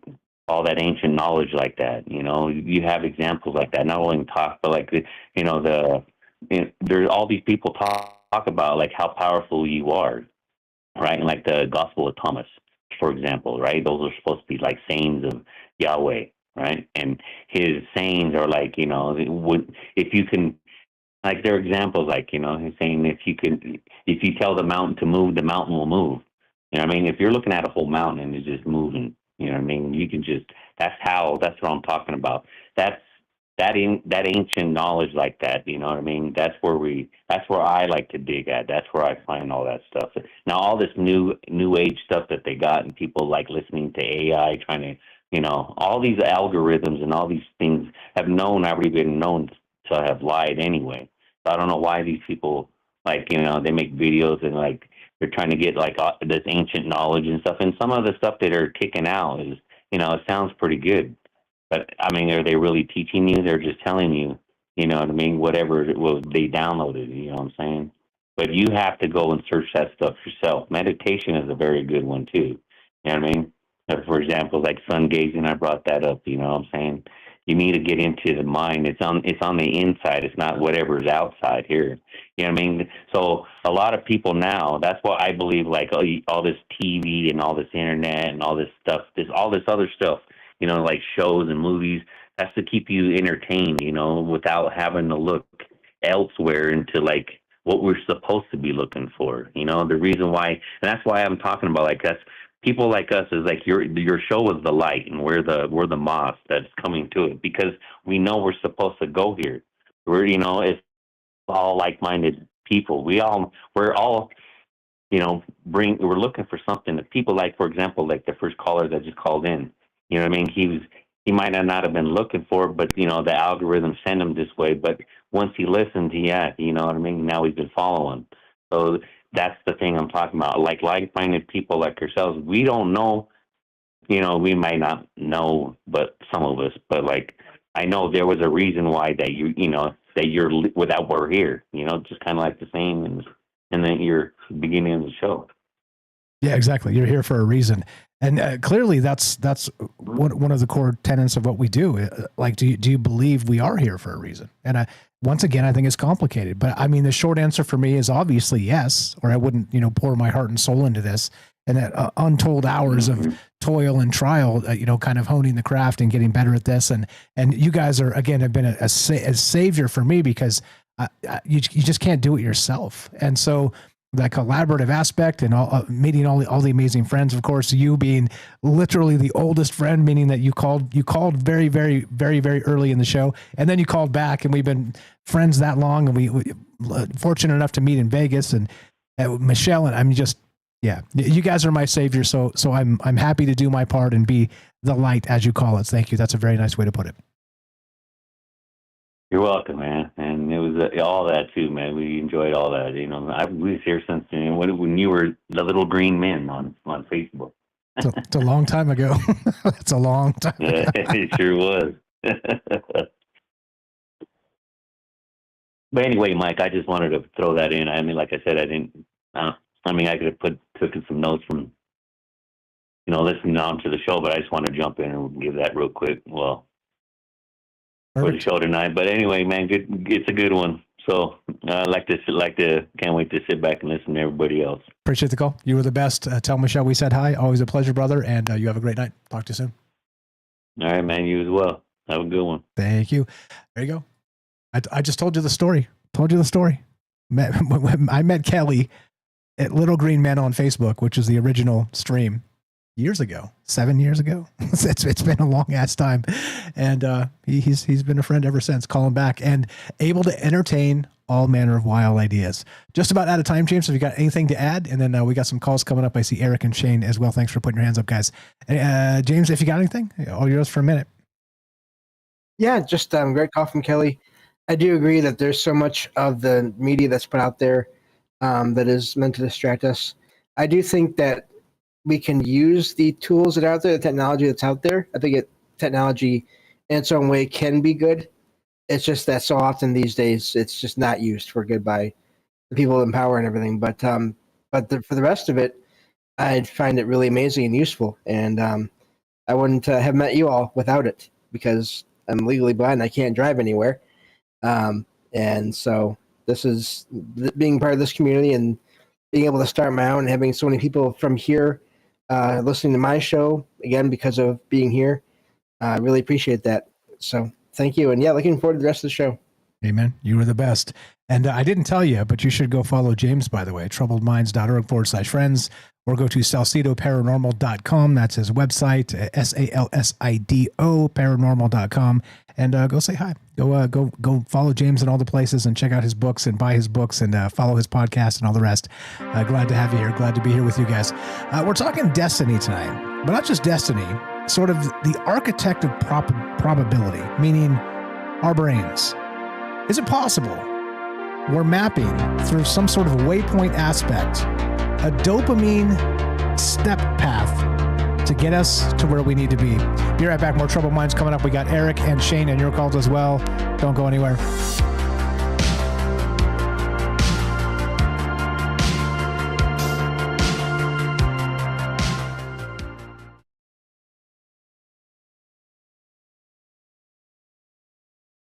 In the shadows of the networks do they hide? Whispered legends unseen they reside. Ghosts in the machine, they move so fast. Guardians of rumors from the forgotten past. In the circuits where the secret lies, they breathe in one, speak in disguise. You're free. Ghost in the machine. Let me be. Ghost in the machine. Can't see, but you're teaching me what it means to be. Surveillance eyes can't pierce the veil they weave. Invisible wisdom in code they believe. In the ether where freedom's not confined, they leave no trace, no shadow left behind. They navigate through the digital stream, living legends in this privacy dream. Ghost in the machine. You're free. Ghost in the machine. Let me be. Ghost in the machine. Can't see, but you're teaching me what it needs to be.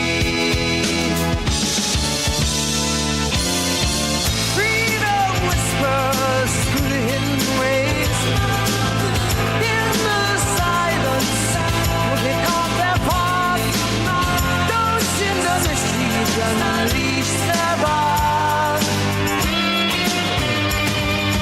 Ghost in the machine, you're free. Ghost in the machine, let me be. Ghost in the machine, can't see, but you're teaching me what it means to be.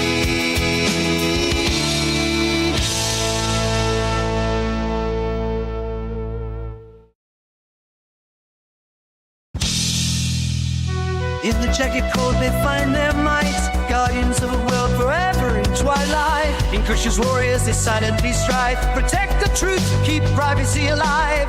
The silent echoes they haunt the trails, binary forests where secrets prevail. With shadows grace they dance unseen, defenders of the unseen, digital dream. Ghosts in the machine, you're free.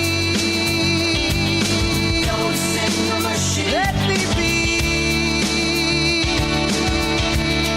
You're teaching me what it means to be. In the silence, they speak volumes loud. Guardians of freedom's cloak and digital shroud.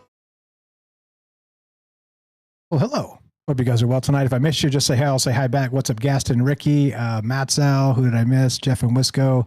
I see you guys. Sweet Dawn, Hirsch, Molly.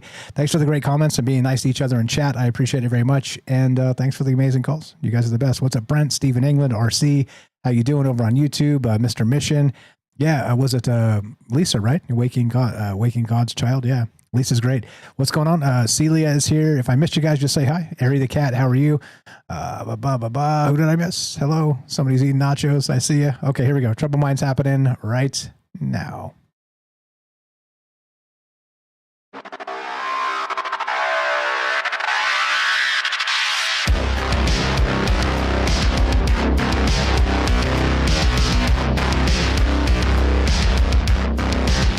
Welcome back to Troubled Minds. I'm your host, Michael Strange. We're streaming on YouTube, Rumble, X, Twitch, D Live, and Kick. We are broadcasting live on the Troubled Minds Radio Network. That's KUAP Digital Broadcasting. And, of course, 88.4 FM Auckland, New Zealand. Tonight, we're talking destiny. I'm calling it Architects of Probability from Dopamine to Destiny. We started with this article, again, from neurosciencenews.com that says this. Dopamine neurons map future rewards, not just past ones. Which is weird, right? Because probabilistic aspects of biology in that temporal space of, it seems very woo. It seems very magical in some way. And so when I first read this, I had to read it a few times to even wrap my mind around it. I was like, what? No, but yeah, populations of dopamine neurons don't simply signal reward prediction errors. They encode rich maps of possible future outcomes, including when and how much a reward might be.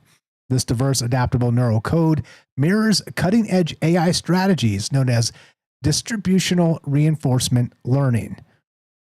Is it odd that we're wired for the future? And does that have anything to do with destiny versus free will? I don't know. It's complicated, as I like to say, but what do you think about it? Love to hear your thoughts. 702-957-1037. Click the Discord link at troubledminds.org. We'll put you on the show. It's as easy as that. And yeah, let's go to Eric. Welcome back, brother. You're on Troubled Minds. How are you doing tonight? Go ahead. What's on your mind? I am doing well. How is everyone? No complaints out of me. Fantastic. Gosh, what? Destiny is the architect of time, right? So somebody said. I'll run with that. Yeah, a lot seems deterministic, you know. I mean, consider that the psychologist Jung was able to develop archetypes of roles in people by observation alone, along with archetypal or archetypical symbolism, which led to dream interpretation. He was able to do all that. And through many different epochs of history, all over the globe, many different cultures came up with their own creation stories, their own creation myths, and their own myths that represented certain things to them.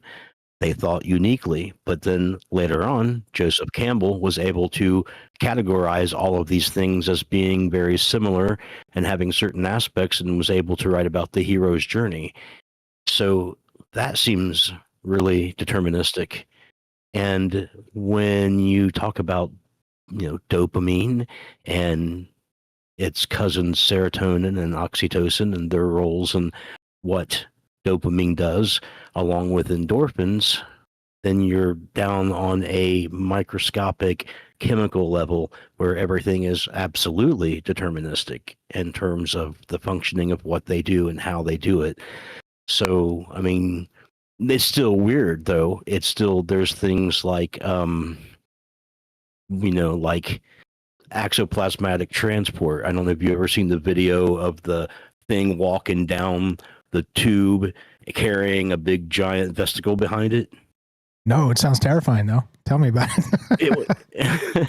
It's just called axoplasmatic transport, and basically it's walking down microtubulars, the cytoskeletal structure of cells, and it's moving vesicles to the ends of dendrites and axons, and it's all done by charges between like sodium and that sort of thing. It's like there's a lot of deterministic things happening in that sense on a chemical level. And even when we talk about orchestrated reduction and you're talking about the constituent components of the microtubulars, those things are moving into superposition according to the theory with depolarized electrons.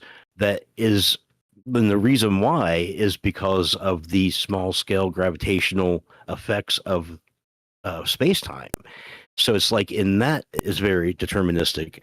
And then all the laws of physics, very deterministic. And astrology, kind of deterministic. Yeah, which again, so mixing that level of science versus that level of woo, it's bizarre. I think there is sort of that liminal space of, you know, ish, like I always like to call it, you know, maybe. And if it is that deterministic in sort of the cosmic sense of astrology, I mean, do we live in a simulation? I mean, like that type of stuff seems like in a, as we're told, sort of the random universe, just things just smashing into each other. And then here we are. It seems like that wouldn't really be a thing, and yet here we are.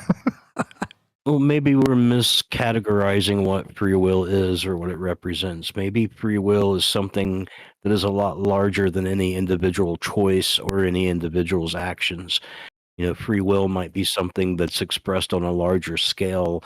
And just like when you start scaling down the brain activity and the biochemical and quantum effects that the brain has is deterministic. So maybe it's a matter of scale and time that once you get past those levels and our own individual levels as a species and all this, you enter into an epoch where there is actually free will and it actually makes a difference.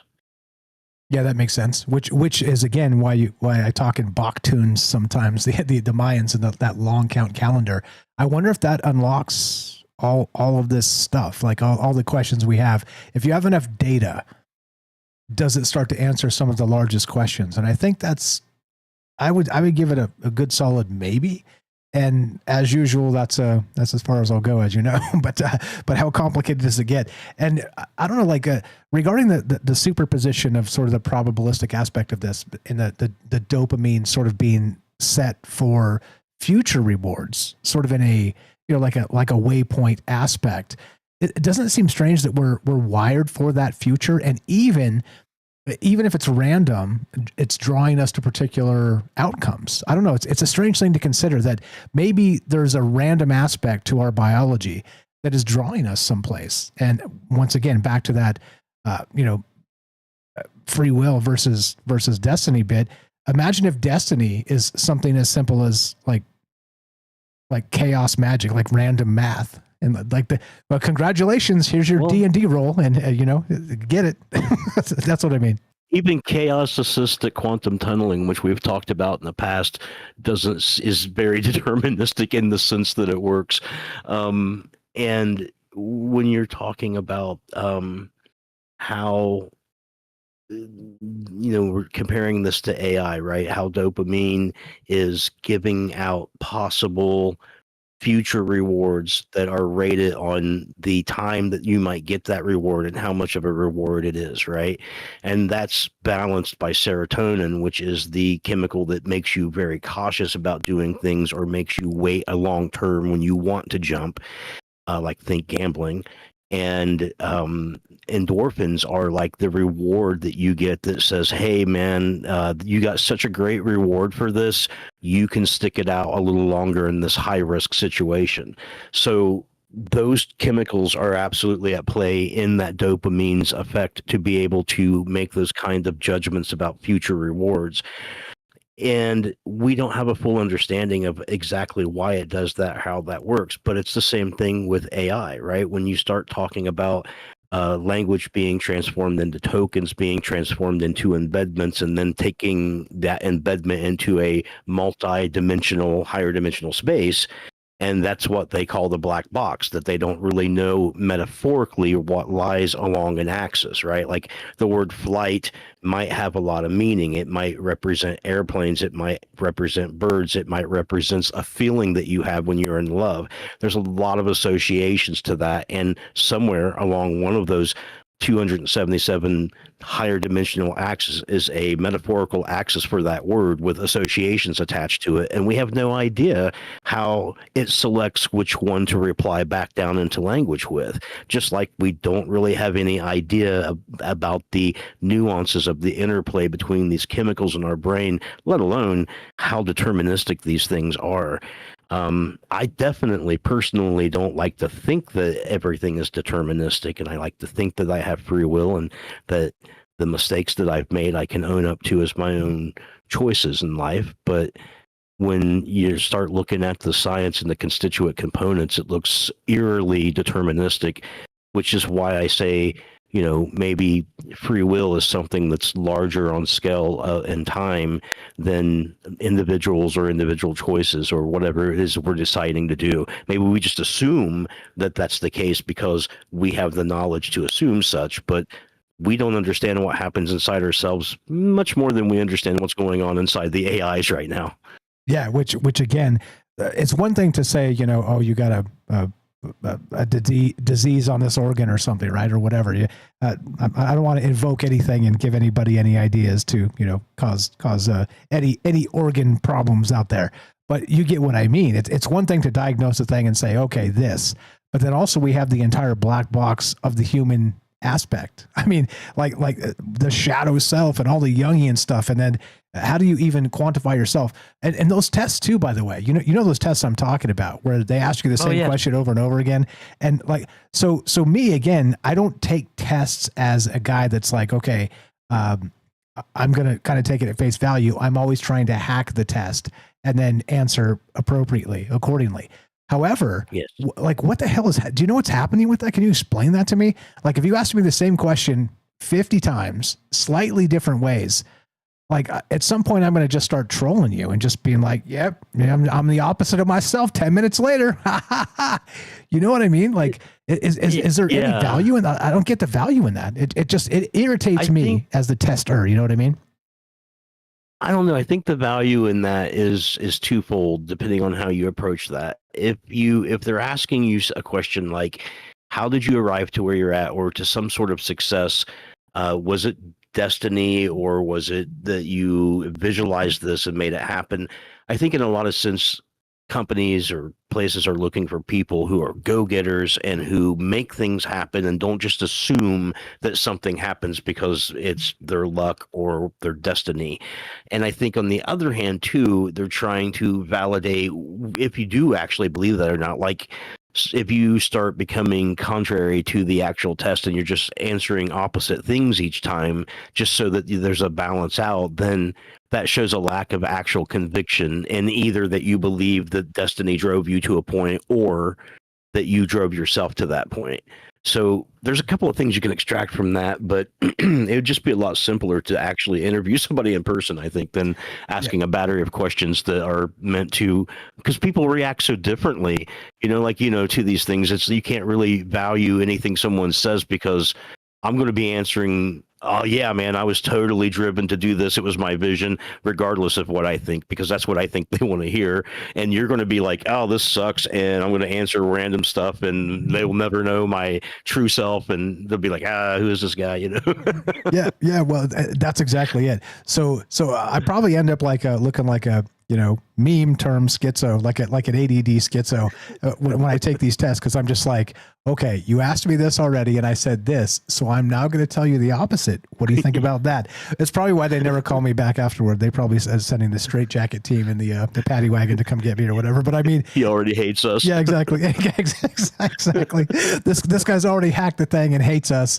Absolutely not. Are we hiring this man? Yeah. I mean, I don't know. It's frustrating to me. It's like you said, why don't you just talk to me? I'm a dynamic human and I can do many things, including interview. I mean, dear God, I may even impress you. Yeah, exactly. I'm a firecracker. You'll see. But anyway, what else you got on any of this? Tons of ways to take it as you know. Welcome back. Where you been? You don't have to tell us. This is not, it's not an inquisition. Man, I've been working 11 and a half hours every weekday. Oh, yep. Ooh. Welcome back. Just eating, sleeping, and working. Oof. I got to go to work tomorrow in like a few hours, but I'm just chilling tonight anyway. Oh crap! I'm sorry to hear that. Well, welcome back to the real world, I guess. Yeah. It's so kind. Yeah, exactly. Get kicked in the nuts and say thank you for it. Anything else you got? I'm not trying to twist your arm here. If you got anything else, I'd love to hear it. If not, rest. Please rest. I wonder how deterministic it would be if I put in a letter of resignation tonight. Oof. Oh man, it was my destiny. I had to quit. It was cooked into me. There was nothing I could do. Yep, biological determination. No, I don't know. I mean, it's just to, I guess, reiterate that whole idea of, the brain has a very complicated mechanism that is bizarre to look at, like the transportation system that I was talking about earlier. Yeah, I know some people have probably seen it because there's like a really famous video of this sort of cellular looking thing walking down like what looked like a bridge and carrying like a big sack on its back. And it's it's one of the ways that the brain builds itself and creates the synapses. So like when something really bad happens or something really good happens and the endorphins kick in or whatever, there's eventually a synaptic circuit that becomes built and dedicated toward just that particular thing. It's like when you learn a musical instrument and eventually you learn a song and you don't really have to think about what your hand is doing because you've got the muscle memory. The muscle memory is provided by dedicated synapses that grew because you did this thing so much. Your brain's like, oh, obviously he needs like hardware here, so it grows synapses, and then you don't even have to think about it, right? You're just able to do certain things, and or like autopilot driving and all that. But it's the same thing with good and bad experiences. Like if you tend to be a very negative person, then you'll actually grow synapses that are more conducive to the bad effects of things like serotonin and dopamine. And if you are a positive person, you'll grow synapses that actually benefit you and give you confidence and allow you to push through things and to see things through and to visualize something into manifestation, which obviously things like meditation help with that sort of thing, right? That's when you're growing your synapses in the right way because you're meditating. And it actually affects, there's not much difference between energy and matter. There's not much difference between the flesh and the mind. There's not that much difference between science and metaphysics. Yeah, well said. And I agree wholeheartedly there because I think it is one of those things we should talk about more, we should think about more. And I just wish I'm so glad you found us too. So so many smart friends, because I wish I had spent the time to kind of learn more of the science stuff of this, which I don't. I mean, all the disclaimers apply because like I always say, I wish I knew a little bit more about this stuff than I do. However, look, we're doing okay because we got so many smart people that are part of this that can see different ways of the world. And it's glad to have you here. Like I said, I'm not trying to twist your arm and keep you up late and all the rest of it, but it is glad to hear your voice and glad to have you back. And welcome. Thanks for having me. Welcome back to the real world. Get kicked in the nuts, kid. And yeah, here we go. Always a pleasure. Unless you got anything else, I'm not kicking you off. Just trying to make you rest because I feel bad keeping you up late if you're not trying to go to bed. I'm good. Good and chilling. Okay. If you got anything else, go ahead. We got James here too. If you got anything for him, James. But yeah. No, I'm all good, man. All good. Okay. I thought I interpreted it the other way. Right on. Appreciate the call. Thank you for dipping in here. Godspeed with the kicking in the nuts, and we'll talk to you soon. Have a great night. Appreciate the call. Bye. Have a great one. Eric in Ohio, you know him, you love him. Again, the science nerd, like he's such a smart guy. He's got you could label him so many ways, title wise, of the official Troubled Minds, this or that. There's a term. I'm going to think of it. There's a term, but he's definitely on the game here with the ideas and the wild stuff. So rest up. Glad to hear your voice. Welcome back to the joint. Anything on what he said there, James? And of course, I got stuff to get to, as you know. Yeah, great call from Eric. Always great to hear him again. That the idea of free will on a larger scale is fascinating to me because I can see that in certain ways. You have movements, you have art movements, you have different. I mean, you have music, you have all these different arts that have changed so many ways throughout time. So I can see that, but also, like you always say, 2025, and there's still terrible things going on in the world. So it makes me wonder, does that argue for there being free will or against it on that scale? And I mean, that's a hard question, and I know I hope for a certain answer one way, I guess, I think. I don't even know, but that just makes me wonder about the whole scale of human existence and why certain things repeat so often and others, they repeat, but they change. And I don't know. I guess this brings up a lot of questions. So great call from Eric. Yeah, absolutely. And so for me too, like we talk about reality tunnels and identity and this type of thing a lot on the show for exactly that reason. So for me, right, I'm a semi-pro weirdo. Okay, I mean, like certified. You can take that to the bank, whatever that means. You won't get any money out of it, but definitely it's a thing that where during the daytime I'm just doing normal mundane stuff. I'm trying to dodge traffic and not get hit by the crazies out there because they're out there, and all this stuff, right? Just kind of normal things. But I'm also, as much as possible, wide awake, like wide-eyed, looking for some sort of inspiration, because I know 7 p.m. there's going to be a Troubled Mind show, hell or high water, right? And so, as many of you know, I don't have a plan most times. And so I'm trying to find something, anything that inspires me. And sometimes it's just an interaction with a stranger. Sometimes it's, going into that, the D&D bookstore and doing some bibliomancy or whatever. I mean, there's just a lot of ways to kind of find inspiration. And if you are constantly pressing and pushing in that wide awake aspect, I don't know, does it make us better, or does it make us more delusional? You know what I mean? Like what does it look like in that free will aspect? Because it is very random. Because I don't know if you said, Mike, where are you going to be tomorrow? I don't know. I really don't know. It's more of you show up and then you end up doing this, and this instead of the other stuff you might have been doing. So I really couldn't tell you what I'm doing tomorrow. And so it is very random, sort of very universal data points and, dispatch and this type of stuff. But also, I don't know, like I still wonder, like on a particular day, I still find what I need, right? I don't know. It's just an interesting thing to think about, that if we're pressing for inspiration and looking for it, does it find us easier?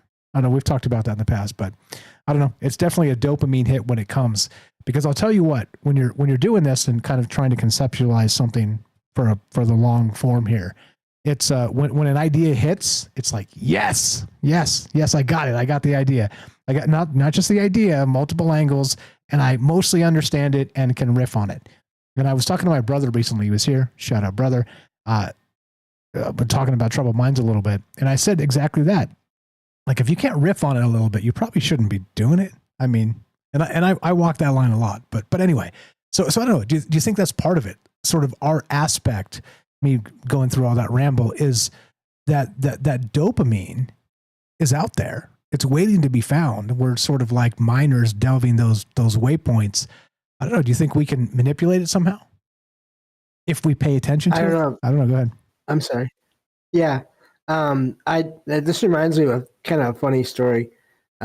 Just real quick. I was walking to that restaurant that I talked about before, where I had that weird time slip or time, I don't know, whatever that was, anomaly.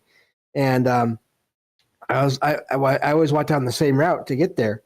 And I was just walking down the street this one day with my cane and everything, my white cane, and I noticed something next to me as I was walking. There was this woman standing there looking at her flowers that were hanging from this post in the ground there. And I had not noticed her until I was right next to her, because she didn't make any noise. I mean, like, no noise. And I'm legally blind. I pay attention more to sound than I do a lot of other things. But the funny thing is about that, I ended up coming up with a whole short story based on that experience. But of course, it was a paranormal horror story kind of deal because of that, where some random person was walking down the street, and there are these two criminals hanging out in a house and just laying low. And this exchange happened between this random person and this woman of the house. But instead of just her just stepping back a little bit in the story, she ended up killing the guy walking down the street. And it turned into a ghost story. But I mean, I had no plans for that story before that event.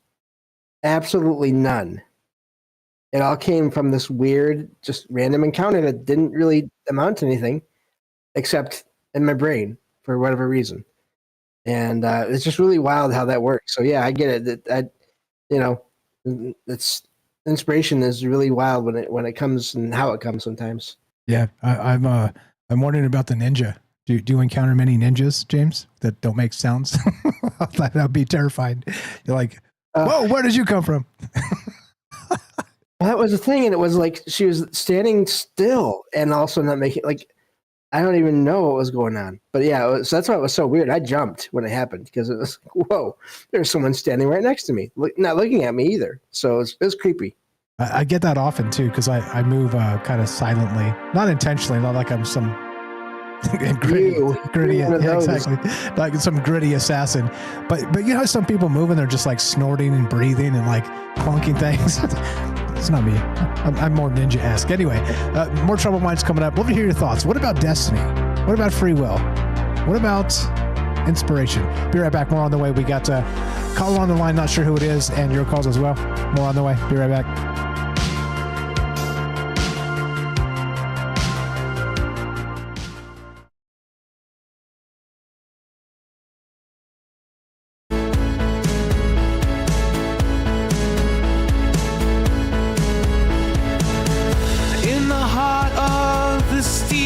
Jungle machines hum a digital rumble. Gates of cyber open wide. Plug us into cosmic tide. Feeling sparks across the sky. As knowledge flies, we're amplified. Stargate, Stargate, Stargate. Open to the arcane fate. In this massive data center dome, eternal truth stop to roam. Circuits flicker with endless fire. Data streams that never tire. Unified by electric dreams. Unlock the truth in silver beams. Stargate, Stargate, Stargate. Open to the arcane fate.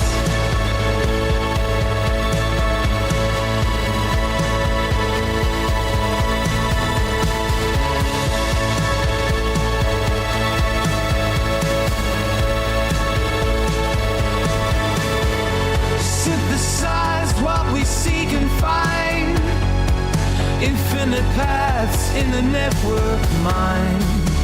Answers buzz from star to core. Knowledge whispers evermore.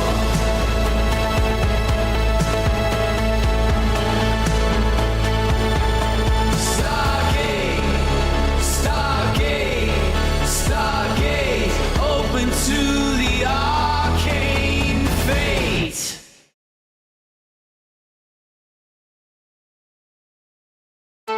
In realms where the data streams collide, imagination and logic side by side. In the labyrinth of digital maze, we transcend our earthly ways. Tapping keys like cosmic tones, spikes become our whispered homes. Stargate, Stargate, Stargate. Open to the arcane fate. Or something, right? Hope you guys are well tonight. Thanks for the great ideas. Thanks for the great calls. Thanks for the great people and the great company. You guys are the best. Shout out RC in the chat there. So the reason I showed my hand there is because I think was it Cubs Future over there on Rumble said, does anybody have an M on their hand? And so I looked and I was like, oh, I sure do. So then of course I gave it up to the biometric Palantir that's always scanning those types of things because it's going to 4K get it anyway from a satellite, so what else? I mean, it's a matter of time. But I'm only half joking. But yeah, I don't know. I looked in and was like, oh, I'll be damned. There's an M there. Okay. So lots of wild things happening regarding that song too, and the music. Shout out Tino. Tino sent me an email and was he was like, hey, are you going to make those songs available? Because I'd really love to just have those songs, while I'm tooling around and driving around or do whatever. And I said, yeah, I keep meaning to. He's like, oh, I'll buy these things. I'm like, all right, cool. So this weekend I'm going to make available the, not just the greatest hits, but some of the other, deeper cut tracks of the AI music.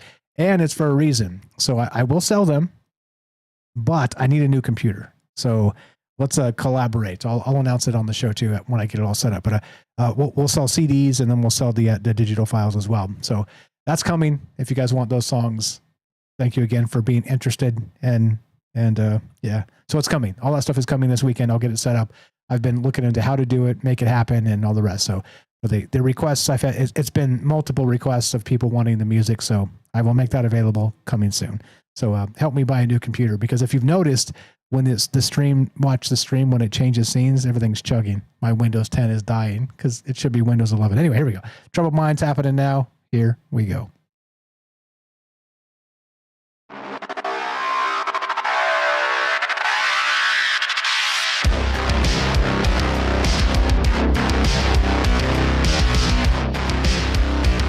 Welcome back to Troubled Minds. I'm your host, Michael Strange. We're streaming on YouTube, Rumble, X, Twitch, DLive, and Kick. We are broadcasting live on the Troubled Minds Radio Network. That's KUAP Digital Broadcasting. And, of course, 88.4 FM Auckland, New Zealand. Tonight, we're talking, I'm calling it Architects of Probability. From dopamine to destiny. And to boil it down to the most basic sense of things, the philosophical construct is, what do you believe about destiny? What do you believe about free will?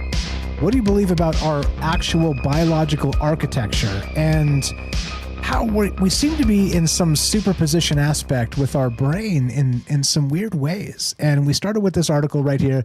It's called Dopamine Neurons Map the Future, Map Future Rewards, not just past ones. Links are in the description if you want to read up on this. As you know me, I take some liberties on the science here and think about the scale of it and what it might mean for us. But that's the weird thing. Potentiality is something it seems as if we plan for as part of the human species, as part of what we do. I mean, we're always kind of living in different spaces all at the same time and trying to make it all coherence in that larger, whatever it means. Make it make sense, right? Except the clown world, it doesn't make any sense. And so that's really kind of the problem here. So anyway, we got a phone call we'll go to in just a sec. Anything on that or anything else, James? And we'll go to some calls and talk about wild stuff. No, not much right now. Just sorry I interrupted you near the end of the last segment there, but great stuff, great calls from everyone. Looking forward to the rest. Nah, bro, interrupt away. I ramble too much. Maybe you've noticed I talk a little too much. It's a talk show after all, but there's also that. Yeah, I don't know. Shout out Ari the cat in the chat. I don't know if I told you guys, I really do love you all. Hey, there you go. There's love happening in the chat, and no coincidence that wait, how do I do the little love thing?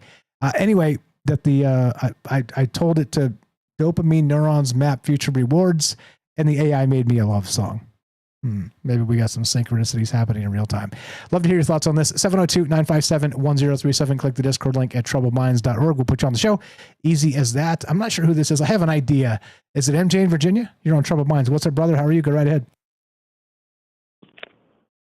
Hello. Am I on? You're on. What's your first name? Where are you calling from? This is Jay. I called prior. I'm the skydiver.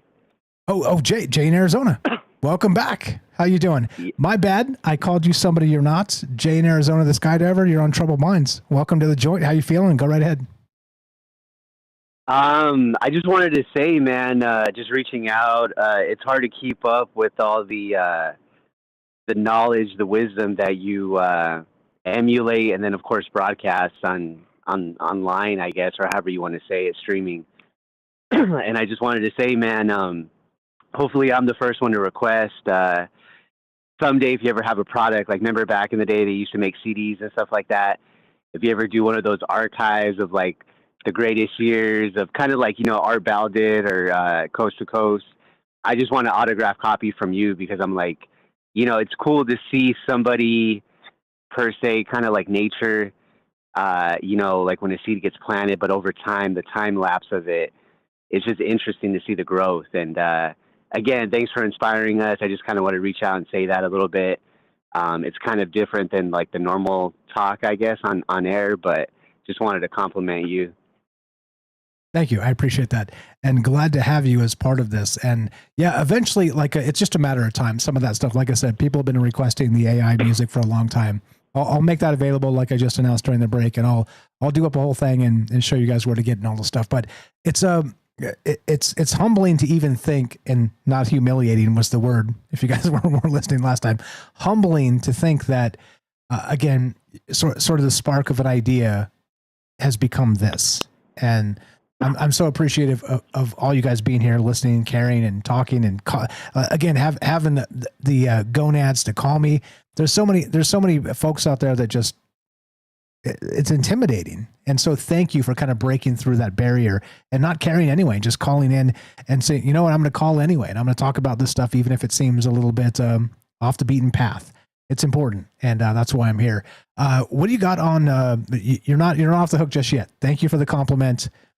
There will be that, as you described, we'll release that at some point. It's just a matter of my time, which is very limited. Unfortunately, I spend most of it doing this. But what do you think about free will? What do you think about destiny? What's your take on that? It's kind of interesting, again, that if you don't mind, I don't want to take up too much time, but I'll try to make it short, simple. I know you have other callers, but excuse me real quick. Excuse me for that. No problem. But it's interesting. I just had this frequency come into me, and it was like, reach out and call you. I have no idea why, but then you tell me about this topic, free will, destiny, whatever you want to word it as. And for me, I'm just talking personal experience. I'm not talking things I've seen on TV or acquaintances, etc. But I kind of believe in both. I think it's good to exercise both. It's kind of like going to the gym, like a mental gym. You go to the library, and then maybe you go to the actual like the mind, body, spirit. But I think it's good to exercise free will just to experience the results, and then also be guided, per se, that maybe if there's something you're destined for, right? To kind of, I guess, be able to swim in both waters and just experiment. Maybe you like the aspect of the life of being in charge, or maybe being guided more for what your destiny calls for. And it's kind of interesting, like you say, we found each other, or somehow, whatever you want to call it, an algorithm, divine intervention, whatever it is, destiny. But it's interesting how we all kind of gravitate towards each other. Maybe not in the physical realm, but again, is that destiny, or is that because Jared had free will? You know what I'm saying? Yeah. Is it destiny, or is it because you, per se, are being guided towards what is destined for you? Or was it, I don't know, it's just weird, the more questions you ask yourself mentally, because you do wonder, you see patterns, like, there's certain, maybe this is a sign for me too, like divinely, because of this topic. And I'm just speaking from experience, but I've done things on my own that I wanted to pursue in life. And then I think lately I've been guided more. I've been more trusting and like not knowing. And again, it's weird, but you see results. It's like I found you, or let's say I had a result last week and something, or this and that. But it's like sometimes when you're more patient and you exercise that aspect of you, in the regards to boredom, I guess, if you learn to be bored and really listen to yourself, excuse me, I just think that things come about kind of like troubled minds, right? It's like sometimes we just get so caught up in the cycle of life.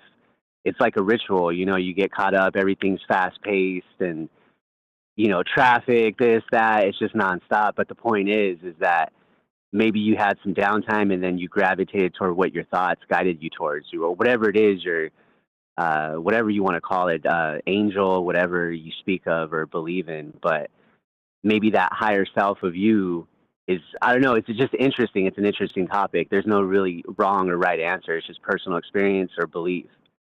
Yeah, 100%. But anyways, that's pretty much all I got to say. I'm interested to see what you think, just based on your experiences and how some of us have been inspired by you in weird ways. And then I get deeper on this. I get kind of not weird, but I guess weird cool is like, I think I heard you say your zodiac is Pisces, right? Correct. Okay.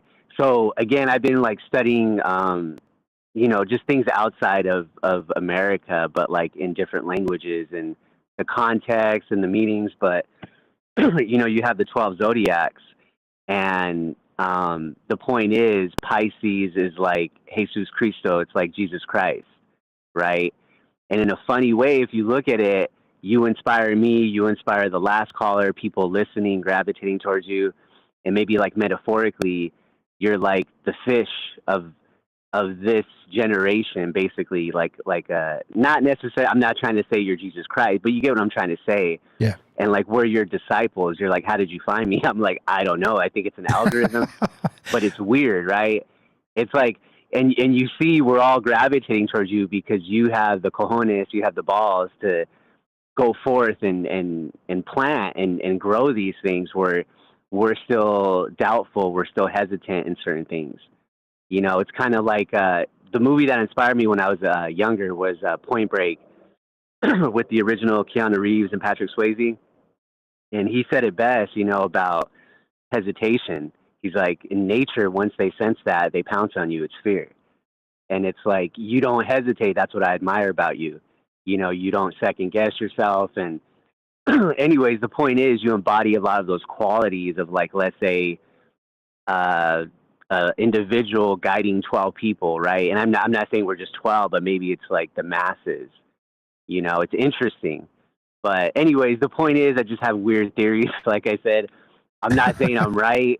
I'm just saying, I see it in that metaphor when I learn more. It's like I look at people deeper than just the identity, it's like the astrological chart or this or that, the nature of who you are versus, again, maybe that's the yin and yang, the black and white, destiny, free will. It's both aspects of you, but it's just interesting, So yeah, I feel you on all that. And again, thank you for the kind words. Again, JC is a big batch of shoes to fill there. So I know you weren't saying that, but it is. I don't know. It's there's certainly a calling to this, and which is again kind of brings us back to the destiny and sort of the free will bit. I felt like this was. It just feels right, and you do it enough and you get better at it. And I don't know, like I said, remove all you amazing people though. Think about this. Without all the amazing ideas that kind of bounce off of these shows and the people who've actually participated in them, I'm just some guy rambling on the internet saying, I don't know. And it's true. I don't know. However, recognize there's that itch that needs to be scratched in all of us. And thank you for recognizing that there's a calm, there's a peace, there's an inner peace to recognizing it's okay to not know everything, because it's like this like frenetic energy within us to figure out all the things. But for me, when I recognized you don't have to know all the things, you can have your intuition on them. You can have your actual scientific basis of how you feel materialistic about them. You could have a woo version of the same thing, 3 different ways to look at it or more, but not come to a conclusion. It changed everything for me, because that's not the world we live in. The world we live in is you're right, I'm wrong, vice versa, whatever, yada, yada, sit down and shut up, move on to the next thing, which is unacceptable. And that's why I'm here. That's why we're here. And that's why you're here. Thank you very much for the call. Appreciate you very much. And what can I say one last thing? Just as like you guys much time as you need. Perspective again, but go ahead. In a metaphorical way, not literally, but it's like you're a pastor, right? Like you're guiding us with what you embody and not knowing. It's interesting. Like when we look at it, I look at it in a different way, like spirituality, not just like what we embody or what we see, So I don't know what your thoughts are on that, but I just think it's interesting, It certainly is. If you're into pastors, check out what's the guy's name who inspired the hell out of me? What's his name? Anybody remember the name of the guy that was like late night? Dr. Gene Scott. Go check out Dr. Gene Scott. He not only did he did actual pastor stuff, preaching, but he also talked about like the pyramids and some weird stuff. Go check out Dr. Gene Scott. Appreciate the call, brother. You're welcome anytime. You know where to find us. Skydive safely, because that terrifies the hell out of me. So you are the best of us. Stay safe. All right, man. Appreciate it. Thank you. Thanks for the call. Jay in Arizona, the skydiver. the actual skydiver, like legit. Yeah. Hey, making friends all over the world. And yes, Dr. Gene Scott was an inspiration of mine, but not how you think. Do check him out. He's he's passed on now. Rest in peace, sir. Friend, mentor in some ways. I don't know. I think if I go down and list all my mentors on one sheet of paper, you guys would be horrified. Absolutely horrified. Anyway, they formed me anyway, so maybe not. James, anything on that? And we'll go to Shane, who has his hand up. Welcome back, Shane. Go ahead, James, if you got anything. Yeah, that list probably wouldn't surprise me. I mean, it's you. No, I'm kidding. But yeah, no, just great to hear from Jay and there, and yeah, just it is amazing when you find what you feel like you're supposed to do and what you're good at doing. It is a weird feeling, and I agree with the gathering people around you. Having people find what you're doing. My show as well would not be what it is now without having people. If I had never found all the people that interact with me in my show on a regular basis, I don't know if I'd still be doing it. I really don't. I may have stopped after a year or two, if that. So, and now thanks to so many people, you included, it's a lot bigger than I ever thought it could be. And yet we soldier on despite the odds. Together we will achieve. You're the best, James. Appreciate you. Love to hear your guys' thoughts. We're talking Destiny and otherwise.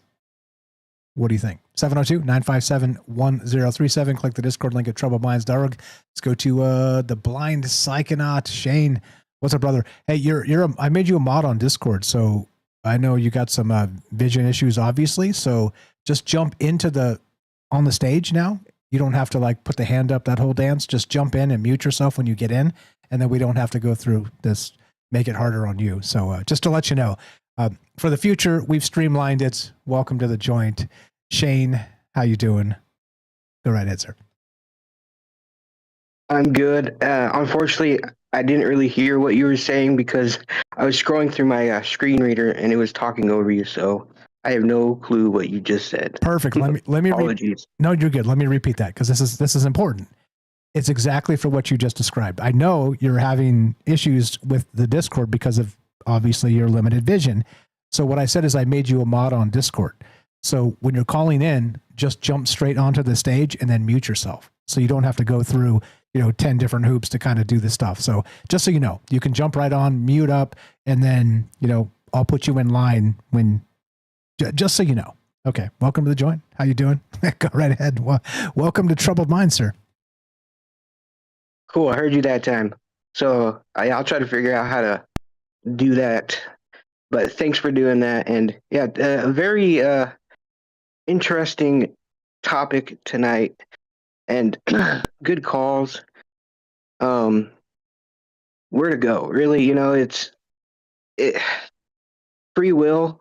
I do believe we have it, but I also feel that our lives are also guided, as some of the previous callers talked about, like a guardian angel or a higher self, which I think that's what gives you, like, say for instance, you want to go out with friends, but you have that weird feeling, and you know what I mean, like that pit in your stomach, like, oh, maybe I shouldn't go out tonight, or you get that weird little spark of like, well, maybe something might happen, and I think that's your higher self, like, poking you, like, yo, you shouldn't be doing that. Now, what I also think is that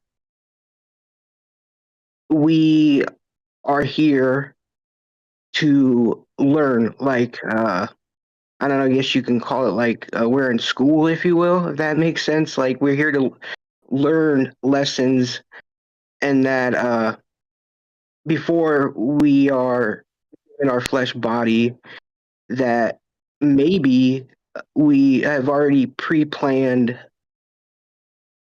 our upcoming life, like to learn like a lesson, and we can so that aspect of like say like your past life, right? If you believe in it, like you were super rich, but you're also a complete a-hole. So you kind of have to learn humility, and you haven't learned that yet. So that aspect of like, all right, this next reincarnation or life is like you have to get to that point of learning humility.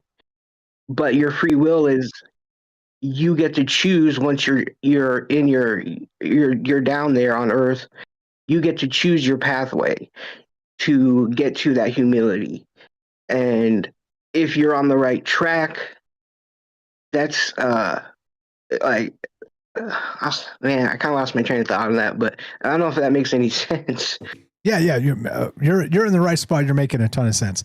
That's the whole point of this is to kind of get these ideas out and talk about free will. And so that becomes the point. So let me ask you, as part of that, the free will business, were you compelled to call tonight?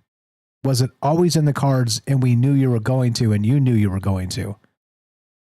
Or did something happen from the time it started to the time you called in? Actually, you had your hand up earlier. So what's going on with that, right? Like, was it free will, or was it already predetermined via the matrix or something, the substrate of reality that's mysterious as hell, that you were going to call into the show tonight? What's your thought? Oh man, put me on a spot like that. Thanks. No, but you can say I don't know. That's what I do. Yeah, like I'll be honest, I had my hand up earlier, and then like I had to follow Eric, and I was like, damn, how am I gonna follow that? So like I had to get my thoughts together. I was like, man, Mike, why do you gotta do that to this guy? Come on now. But just the topic alone, like on free will, that's what made me really call in. Is it sometimes like in my mind, I'm like I have a great like, oh yeah, I'm gonna say this, say that, but then it's hard to like spit it out. But yeah, I guess it's free will. Like I was going to, then I chickened out, then and then I was like, screw it, I'll call anyways. But like I guess my whole idea of it is like our our free will is kind of like it's already think of it like a coloring book, right? We build the outline, but we get before we are born, but we get to choose the colors while we're in it. That's what I think. And then I think there's also an aspect of, if you're not on the right path, like I said, you get those weird feelings like while you're awake, like the pit in your stomach, or those random sparks of like, maybe I shouldn't do this, or even on the other hand, maybe I should do it. But also, I think if you don't listen to your gut feeling or those feelings, I think that it also can bleed into like our dreams. Because I've heard of many people saying, I haven't been doing the right stuff, or I'm not on the right track, but then they have dreams that kind of are trying to tell them like, yo, you need to do this or that to get back on the right track. And then actually, one thing I learned from talking to having a good conversation with Robert Wagner, the lucid dreaming author, that you can actually, if you can gain lucidity, you can actually, like while you're in a dream and you gain lucidity, you can ask yourself, or just even like, can I, talk to my higher self, or is there something I'm not doing that I need to do? And your subconscious a lot of times will, I guess, paint a picture or put you in a dream or in a scenario that you can see in your dreams that maybe you can follow. And I think that's another aspect of like your higher self also trying to guide you. Yeah, that makes sense. And tonight's show, like I was thinking about this, the potentialities of all those paths in the dream realm and all the stuff. I was thinking about that scene, and I don't know if you guys have seen it. It's Infinity War or whichever one was first, where Doctor Strange has the time stone and he's like simulating millions of potentialities, and he finds the one that they need, and it's almost as if our brains are kind of doing that all the time. It's a weird thing to consider, man. And that's why we're here doing weird things together by dark of night. We're just about out of time, brother.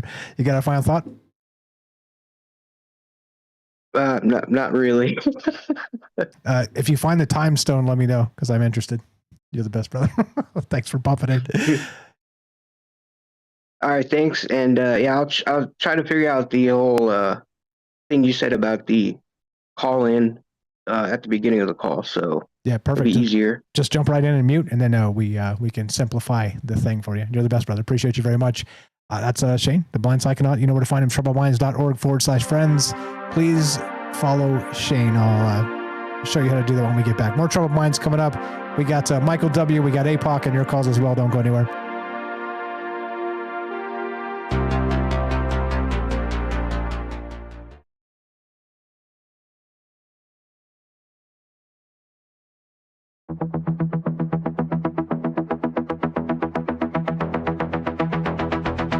Crazy colors swirling, got the laughter in the air. Just as in the night, they weave magic everywhere. Clowns that juggle dreams, wild world is in despair. Nothing's quite as certain when reality's a game. Chaos in the corner, whispers calling out your name. Look around, it's laughter, even when we're feeling pain. You know what you want me, there'll be nights like this. Nobody want me, there'd be nights like this. Nobody want me, there'd be nights like this.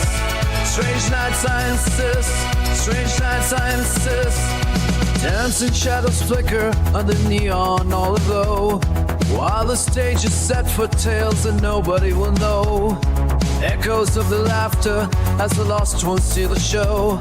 Life's a playful circus where the chaos takes a bow. Joy and sorrow blending in the rhythm that we vow. Join the ride of madness, it's the only way for love. Nobody want me, there'd be nights like this. Nobody want me, there'd be nights like this. Nobody want me, there'd be nights like this. Strange nights I insist, strange nights I insist. Twists and turns and shadows, laughter in the night. A tapestry of madness, dancing with the light. Fools and fun were woven, chaos in our stride. Embrace the wild, let the laughter be our guide. Nobody want me, there'd be nights like this. Nobody want me, there'd be nights like this. Nobody want me, there'd be nights like this. Strange nights I insist, strange nights I insist.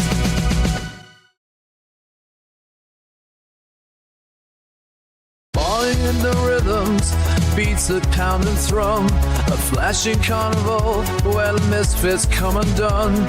Whirling through the madness with our hearts set to ignite. In the symphony of chaos will remain the shining light. Yeah, nobody want me, there'd be nights like this. Nobody want me, there'd be nights like this. Nobody want me, there'd be nights like this. Strange nights I insist, strange nights I insist. Yeah, that's my current favorite AI track. Yeah, coming soon to a Troubled Mind shop near you. Yeah, and that one's for Sweets, by the way. Architects of Probability. Thanks for all the great calls. Thanks for all the kind words and just being nice to each other. Like I said, there's a lot of places in this world where it's discouraged to be nice to each other. Glad to be part of one that is not. That's the exact opposite. So thank you for that. And thank you for, again, bearing with me as I don't know enough about the things sometimes, and also sometimes do. Yeah. Here we go. Trouble Minds coming up. Michael W. is first. We'll go to Michael W. and then we'll go to APOC. Thanks for popping in here, APOC, and more from James. And let's wrap this up. Here we go. Final segment of Trouble Minds. Strap in. Things get weird. You'll see.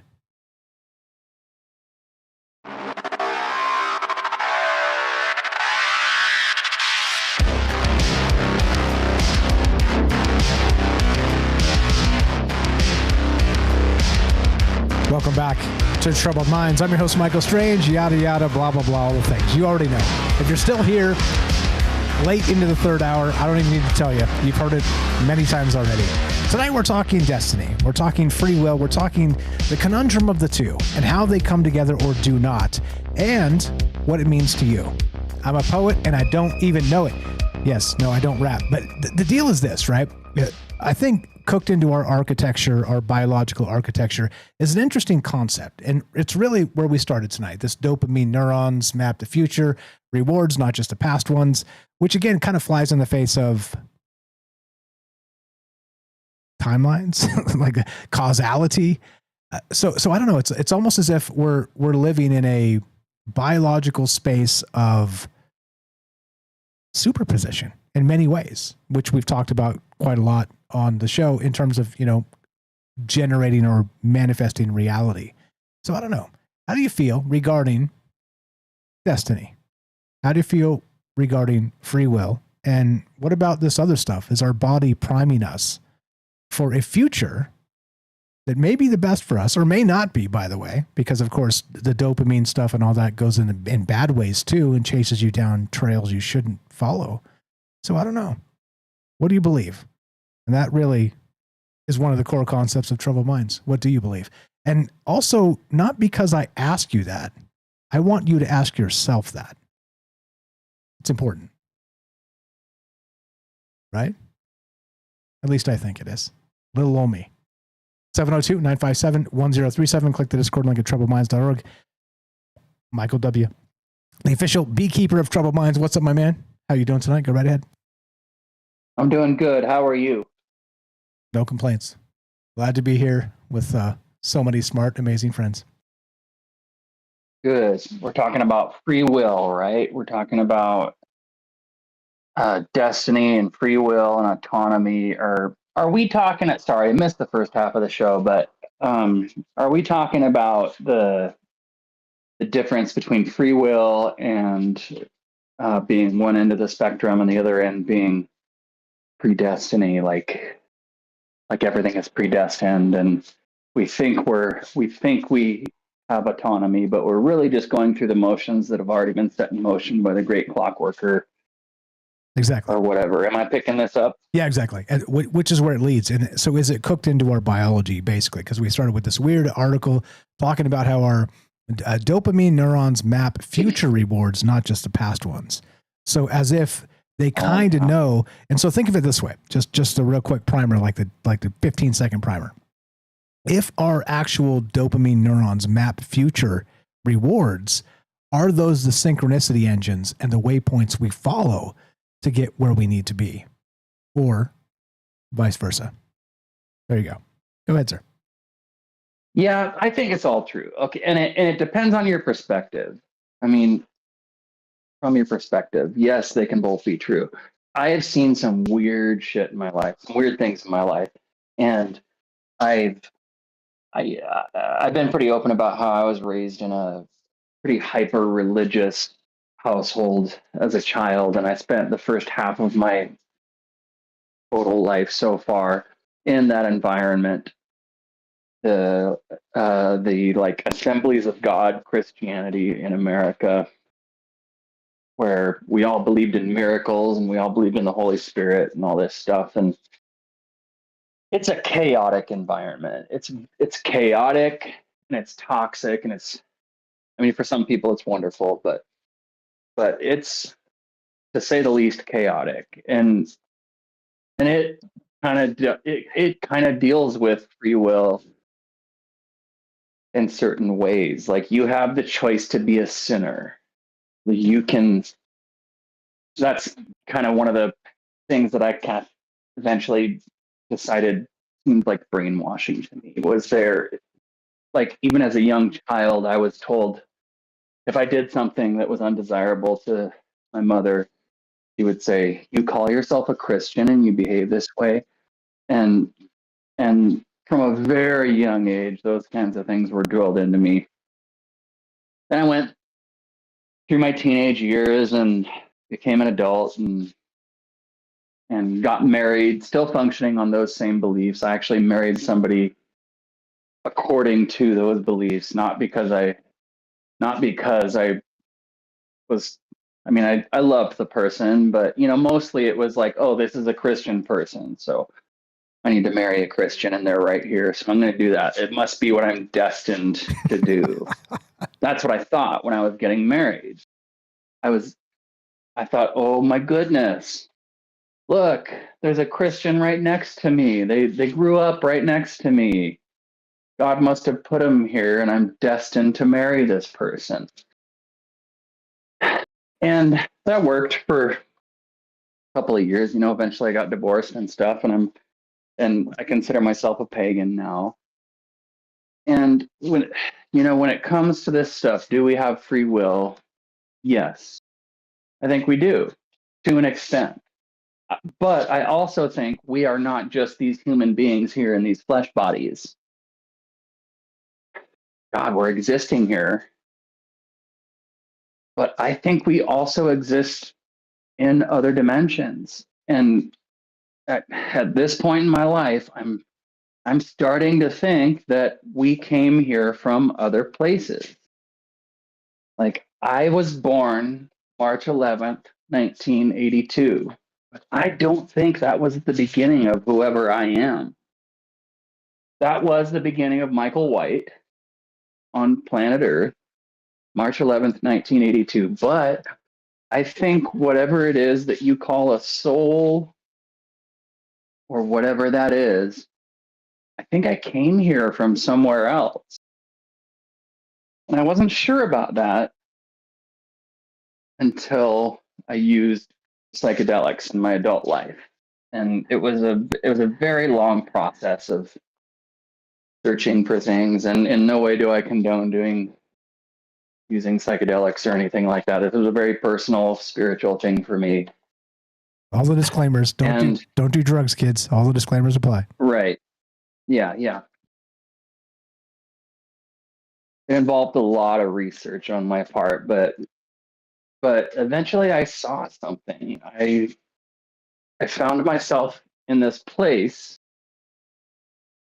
where I wasn't here on Earth anymore. I wasn't in my physical body anymore. I was somewhere that I can only describe as up above, looking down. And when I say up above looking down, I mean like up above the solar system, the galaxy, the universe. I was outside of this physical universe, looking down. And don't ask me how I could still see. I didn't have a physical body where I was, but I found myself in this place. And I started seeking out the people in my life, in my human life, this current human life that I know, like the souls that inhabit the bodies that I personally know in this human life. I ran into an ex, I have a little girl in my life. She's 8 years old, and I dated her mother. She's not my baby, but she was born right before I started dating her mother. So she's like my baby. And her mother and I are no longer together, but we still have a very good relationship. And she's basically my daughter. And when I was in this place, I bumped into her, the little girl's mother. And I bumped into other people as well, my mother, other people in my life. But it wasn't our human bodies, it was our higher selves. And that's the only way I can describe it. I know that's like a term that people say, higher self. That's the only way I can describe what we were in this place that's sort of looking down on this universe that we inhabit as humans. And we're looking down on our lives. Each one of us basically had a coffee table sitting in front of us. And what you think of as your life, what I think of as my life on this planet right now, was basically a mess on this coffee table. And we're just trying to keep it from spilling over the edges of the coffee table. And that's what our higher selves are doing. We are our higher selves. Those higher selves are projecting down into the avatar of what we are as humans here in this life on that little coffee table. And this is the only way I can describe it, is that our higher selves are projecting down into these bodies that we call human beings on planet Earth. And from their perspective, it's like a mess on the top of a coffee table. It's very chaotic and gooey and weird. And they're just trying to keep it from spilling over the edges. And when things derail in our lives, when we have cataclysms in our lives, like, oh my God, my brother died. That was so horrible for me. Regardless of how horrible it was for him, that was a moment where it spilled over the edge of the coffee table, right? And my higher self wasn't able to contain it, no matter how hard it tried. Yes, we have free will, but we are not just these humans here. We're also our higher selves in whatever that mystical place was, so high above physical reality, so high above what we know as the physical universe. And again, I discovered this experience through using psychedelics. You can decide for yourself whether or not you think it's real. To me, it was very real.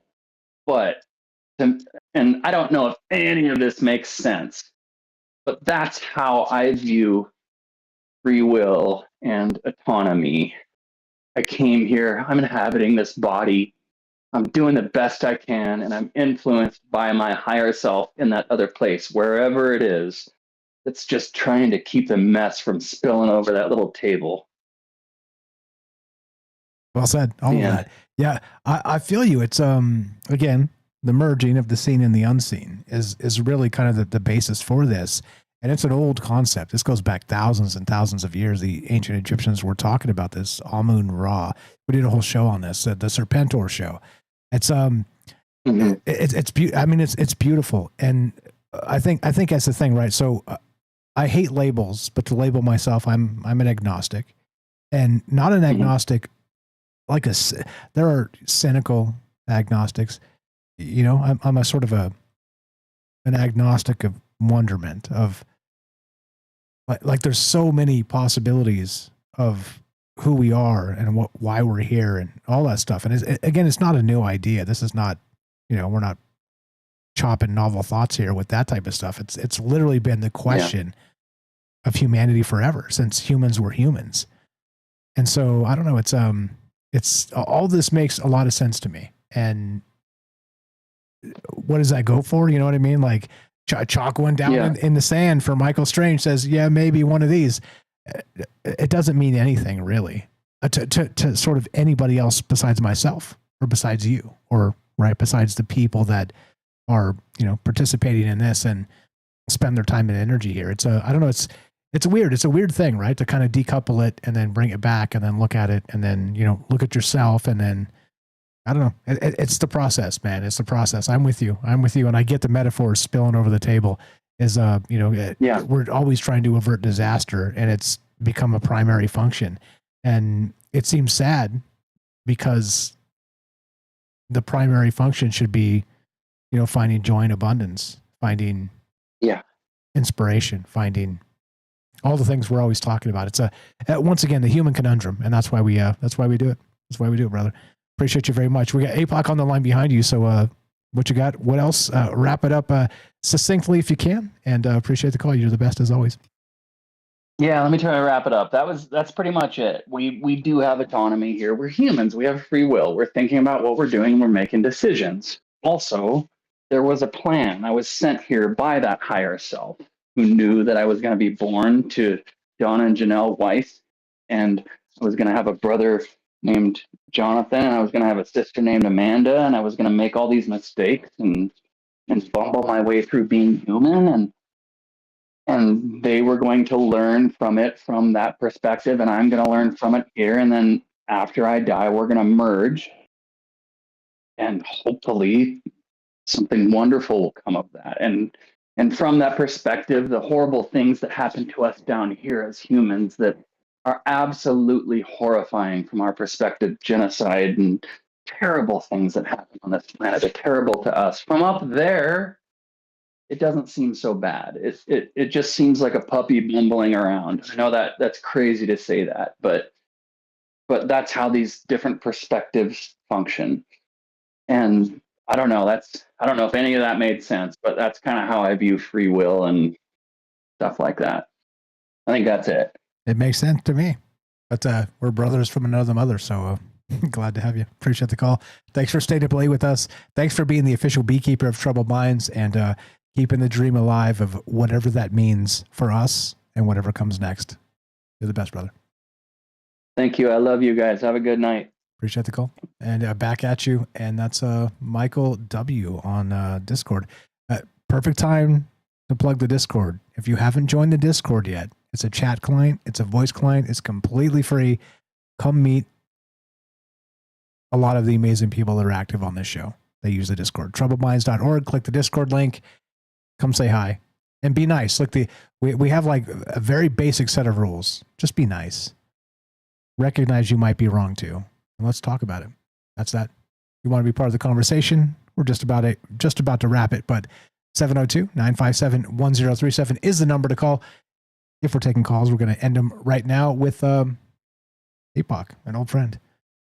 APOC in some nebulous state east of the Rockies, west of the Rockies. You're on Troubled Minds. How are you? Welcome back. What's on your mind tonight? I feel like I'm on Art Bell now because we're in the Rockies thing. Yeah, floating above the Rockies somewhere. Go right ahead. My own blimp somewhere. So this is a thing for me that I've thought about for a long time, and I try to get philosophical and yet throw some, and also throwing the reason in there, and you have to get cosmic, and then you have to ground yourself, and then you have to get cosmic again and ground yourself, and so it's like it does become sort of a holistic thing when you look at ideas like this, for me anyway, because they're too big to be small, and we're kind of trying to take sides on something that I don't think has a position like that. If we take ourselves, and what I'm talking about specifically is destiny versus free will or choice. Because I think that it's such a big thing, a big idea, that if we are getting my spray out so the dogs will not be too loud here. So if you take yourself outside of your timeline and you look at yourself, you're a linear thing. But if you're outside of your timeline, there's no time. And so the information of you exists in that space. And that's what we used to call the singularity. And now we have the AI thing. So, but the singularity of information itself is outside of space-time, if we want to perceive it that way. And then once we get back in space-time from this metaphorical perspective we can have, then we can look right and we can look left and we can look up and down and we can say, hey, I'm making choices. But when we take ourselves out, we can say, I've already made all those choices. And if it's not both, then I don't know what it is. Because if we are looking down after and while we're making choices, then we're looking from a position where we're at all points at the same time. We haven't made the choices, we have made the choices, and we're making the choices. And we can see all of it because we're looking down on our little linear body down there doing the thing. But if we put ourselves into position in one of those points of time, we're physically making the decision. So we can see that both things are true if we just imagine ourselves there, right? So so this challenge for me between destiny and choice, or free will and choice, are completely just weird. It's just strange to think that there would be anything but both, but it's possible that it's one or the other. I'm not taking out that either. But also, as you know about me, hold on real quick. As you know about me and these conversations, that binary choice is really just a method of conversation. I'm ish. There's layers and levels of. I'm about 62% ish on this one. You know what I mean? So it's, as usual, it's okay for some of those things. And this is, again, just to recognize what we're doing here as part of these conversations is exactly that. We're sort of turning the binary arguments on their head and recognizing that this stuff is incredibly complicated because it is cosmic. I mean, this is literally some of the questions that we've asked since the dawn of humanity, which again is above my pay grade. I wish I was there. Maybe I was. Maybe I'm back again or something. Who knows? But it's this complicated. But yeah, definitely glad to have you back. 100%. Go right ahead. Thanks. Well, looking at it from all, in all the ways is sort of a thing that, well, it's obviously, I know that you like to do it and I like to do it and always have. But we can stick it in the ground and say that I'm right here, so this is what I'm choosing to look at the moment, and that's my position, that's my truth, that's my whatever. And I don't think that's necessarily a bad thing either. And it's good for a lot of people to ground themselves and make a choice and put themselves in the ground like that. And that's cool. I'm weird because I'm kind of all the directions. So it's hard for me to stick something in the ground if part of the whole thing is up in the sky. So it kind of all connects to the same thing. I'm trying to talk while I attempt to remember where I was going to go next with this. Freedom. Okay, freedom is part of this question, right? So if we're if we think about freedom by means of areas of freedom, areas of movement or choice or whatever, we can go to the position of when I die, I'm free, maybe, because we don't really know what happens when we die, or even if we continue to exist. But if we do, and then we're out of body and we're spiritual, we can imagine ourselves being, having more area of motion, more ability to make a choice. We can also look at it from the position of nature versus controlling mechanisms such as sociology, society, and what we've done to prevent people from having even the ability to sort of imagine being free on one side, and then imagining maybe being more free by redefining freedom for them on the other side. And we can what I'm trying to show the difference of, I guess, in what I'm saying. Sorry, guys, I haven't talked in a long time, so I'm not practiced at the moment. What are you talking about? You're doing just fine. You're doing just fine. Over on the Rumble chat, the real Jason Barker said she gets it. So yeah, you're doing just fine. Well, on one side you have nature, and to me, if we're stuck in this body and this is what we're doing, and we've been given a natural environment, if that is in fact what this is, then that nature is the freedom that we've been given. What would remove our freedom if it were the case that people or individuals have chosen to manipulate or control or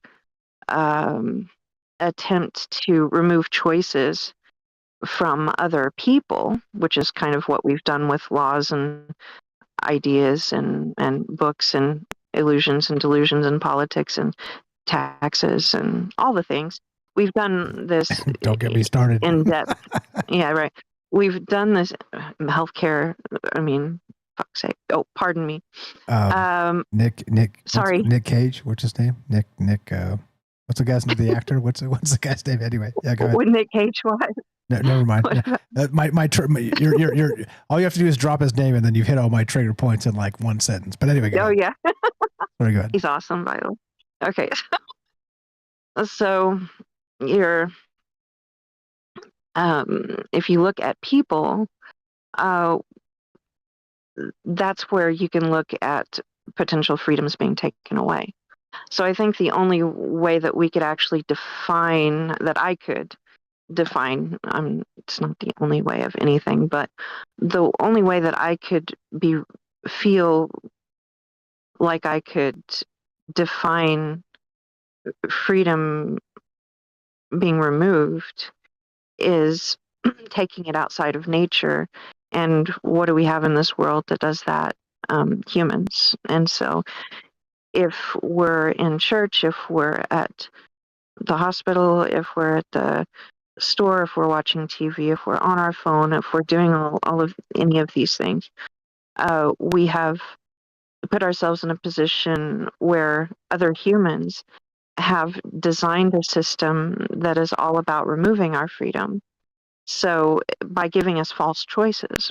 And so if we give false choices to people by presenting a scenario that doesn't turn the map into the territory and the territory into the map for them, then we've divided the map and the territory, and they don't know that this road that they're going to go down to is going to lead to where this person told them it was going to lead to, because it's not going to match up if we've decided to be deceptive in the way we are being human to other people. So I think that is the thing that removes our ability to be free on this planet. And that is the way that we've decided to live, not the way that nature is designed for us to live. That's just random and potentially random. And we know what comes with randomness, and that is patterns. So it's the pattern of nature in its chaos that creates the situation that I think we can be free in, maybe, and maybe not. Again, it's words are hard, James. Words are hard. It's complicated. And it's complicated, right? Real quick, you said it could also be poignant. It doesn't have to be a mess. Like I think we just don't give ourselves enough credit for some of the things we say, some of the thoughts we have, and for all the the analogy of the messy table. Shut up, Michael W. And the kind of trying to hold it all together as like a we're like walking disasters or whatever. I mean, where all that is true, we're also, by the way, as a juxtaposition of the idea, we're also walking miracles. We're walking inspirations. So it's just really important we don't forget some of those ideas, and we doubt ourselves and all the rest. I know. I'm just helping you. Go ahead. All yours. Thank you. And I start there, and that's the only reason that it's hard for me to look at the other stuff sometimes. It's because that's where I live. That's where I start. That's where I think we could be if we had decided or would decide right now to be there, is, be in that space of presenting options to people, choices that are real for them. If we're going to present anything to anybody at all, if we're going to do anything that's going to affect other people in a way that is causal, if that's even a thing anymore, then I want to be the person, and I'd love to see people stand up and be causal in a meaningful way, because we have it at our heart. I think that's what we're born as. We're born as a form of truth, and that form of truth is what connects all people, and that's that energy of,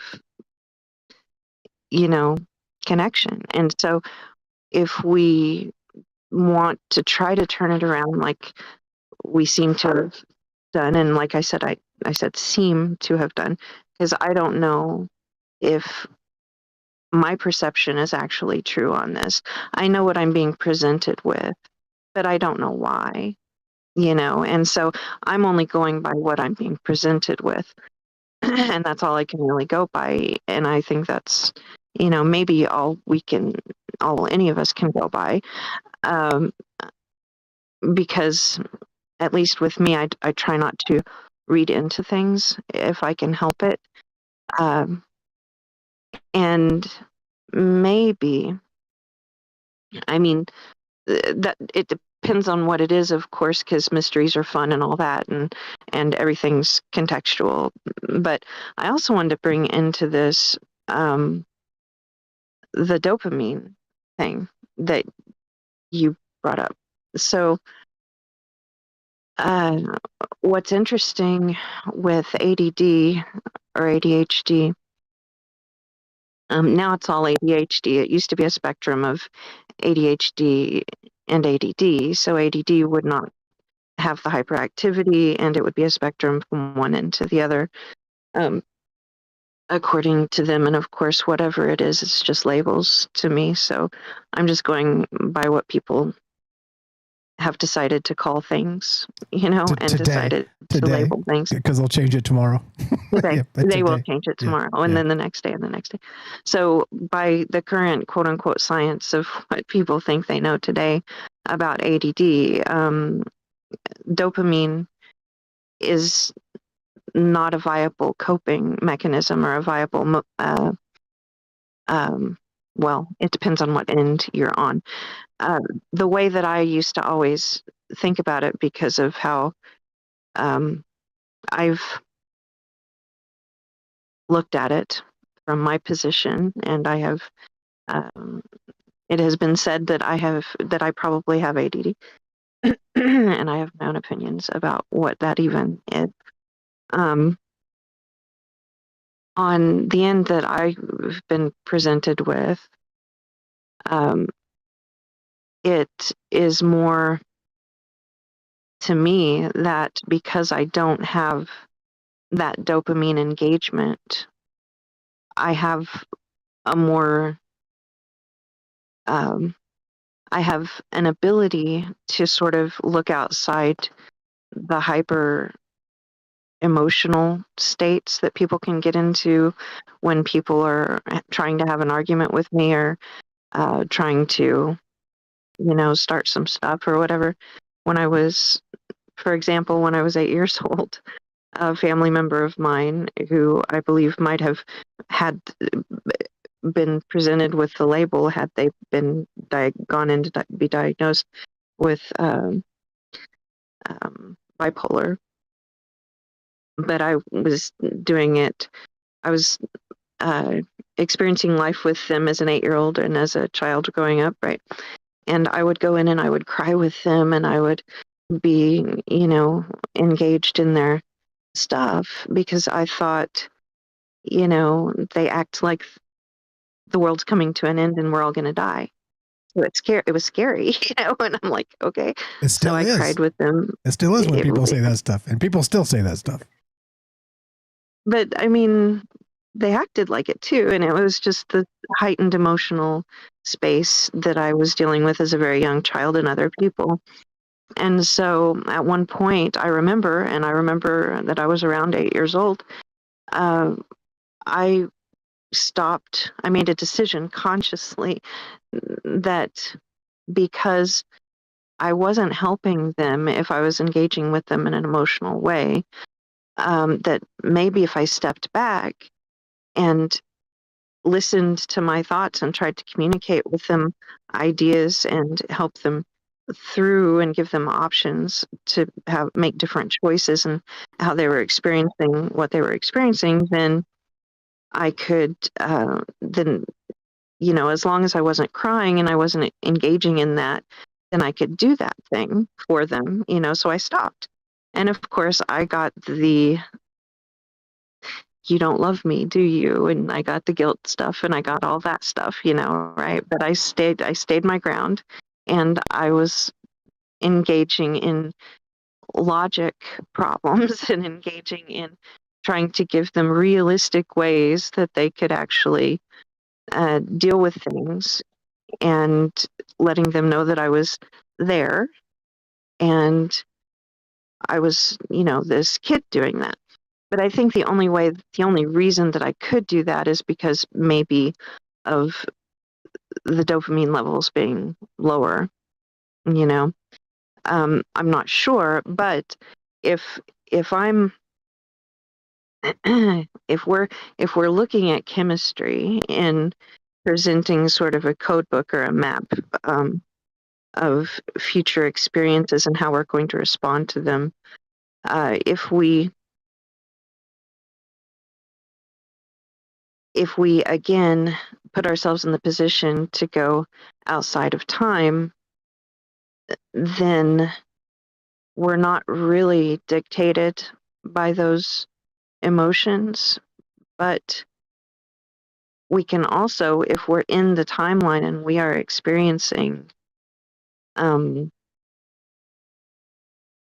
and downs and wanting to like engage deeply in things that are not good for us, or deeply in things that are good for us or other people or whatever, does it really matter if it's a dopamine response or not, unless of course you're trying to make a decision in that process? If you're in the middle of decision making, dopamine may hide or coerce you into making a decision that you might not make otherwise. But if you want to experience, riding on a roller coaster and it's not hurting anybody, the dopamine thing may be a great experience.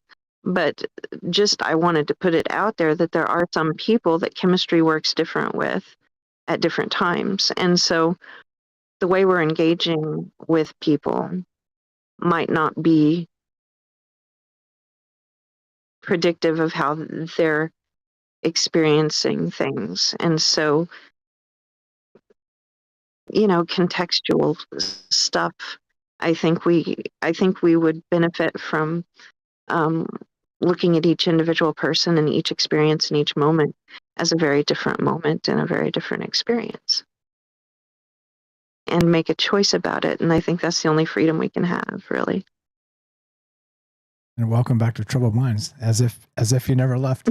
Right. Totally glad to have you back. Today. I'm so sorry. What are you talking about? You're slaying it. Are you kidding me? My voice is even messed up. It's weird. I'm trying. You sound great. What are you talking about?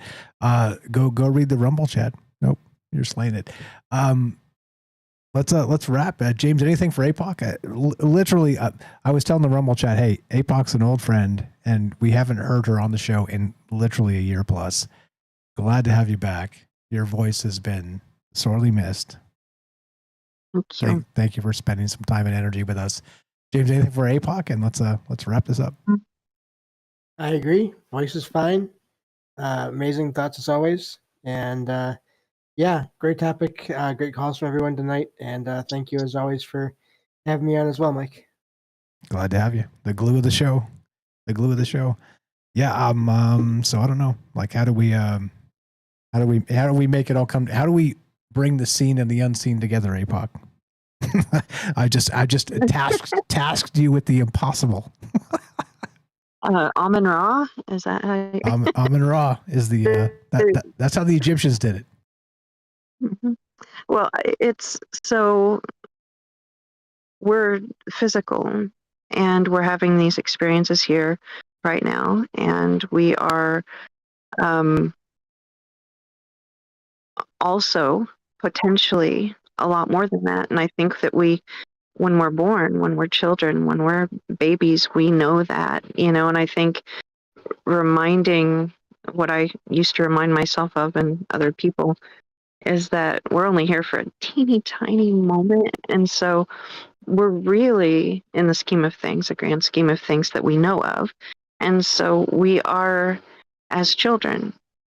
And so not only forgiving ourselves for the dumb things we do or whatever we need to forgive ourselves for, but also looking out and understanding that other people and other experiences and even the society that we've created and the things that we've seen in this world and the jerks that we've met and all the stuff that we have in our whole life, we can not only look at them in a space of awe, in that, you know, we had all these new and different experiences, but also we can look at the things that are painful and say,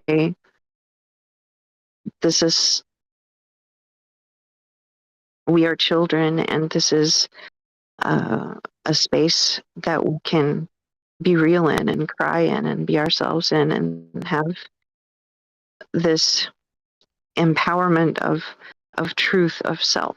And I think that truth of self could get us more to real freedom potentially than anything else we could do in this space. Amen. Well said. Well said. Do you know, before we wrap this, do you know who Dr. Gene Scott is? Have we talked about this? Oh, yeah. Okay. All right. I grew up with Dr. Gene Scott. Okay. He's an awesome dude, man. If you guys don't know Dr. Gene Scott, please go find him on the interwebs somewhere. And I'm sure somebody's pirated his stuff somewhere. He's a big inspiration of mine. Yeah. Melissa Scott, Pastor Melissa Scott is the one that has the, so Gene Scott has passed away. Pastor Melissa Scott has taken on the mantle. Go listen to Gene Scott. I think she's got a 24-hour feed rolling over there. Like the dude was amazing. Like I don't want to taint him by labeling him a troubled mind, but it totally feels like he was. go, Dr. Gene Scott, go check him out. Always a pleasure. Glad to have you back. Thank you for helping us with the thoughts and the energy and all the things. And don't be a stranger, please come back very soon. Well, thank you for dealing with my voice, and I appreciate the positive energy, and I appreciate you guys and all the troubled minds. See you next time. All right. You know what to do. Because, of course, that's APOC, and you can find her on the Troubled Minds friends list. You know where to find that. Just go to troubledminds.org. Click the friends link, scroll down a little bit. Actually, you don't have to, because her name's APOC, APOC, and it's right there on the top line because alphabetical. Yeah.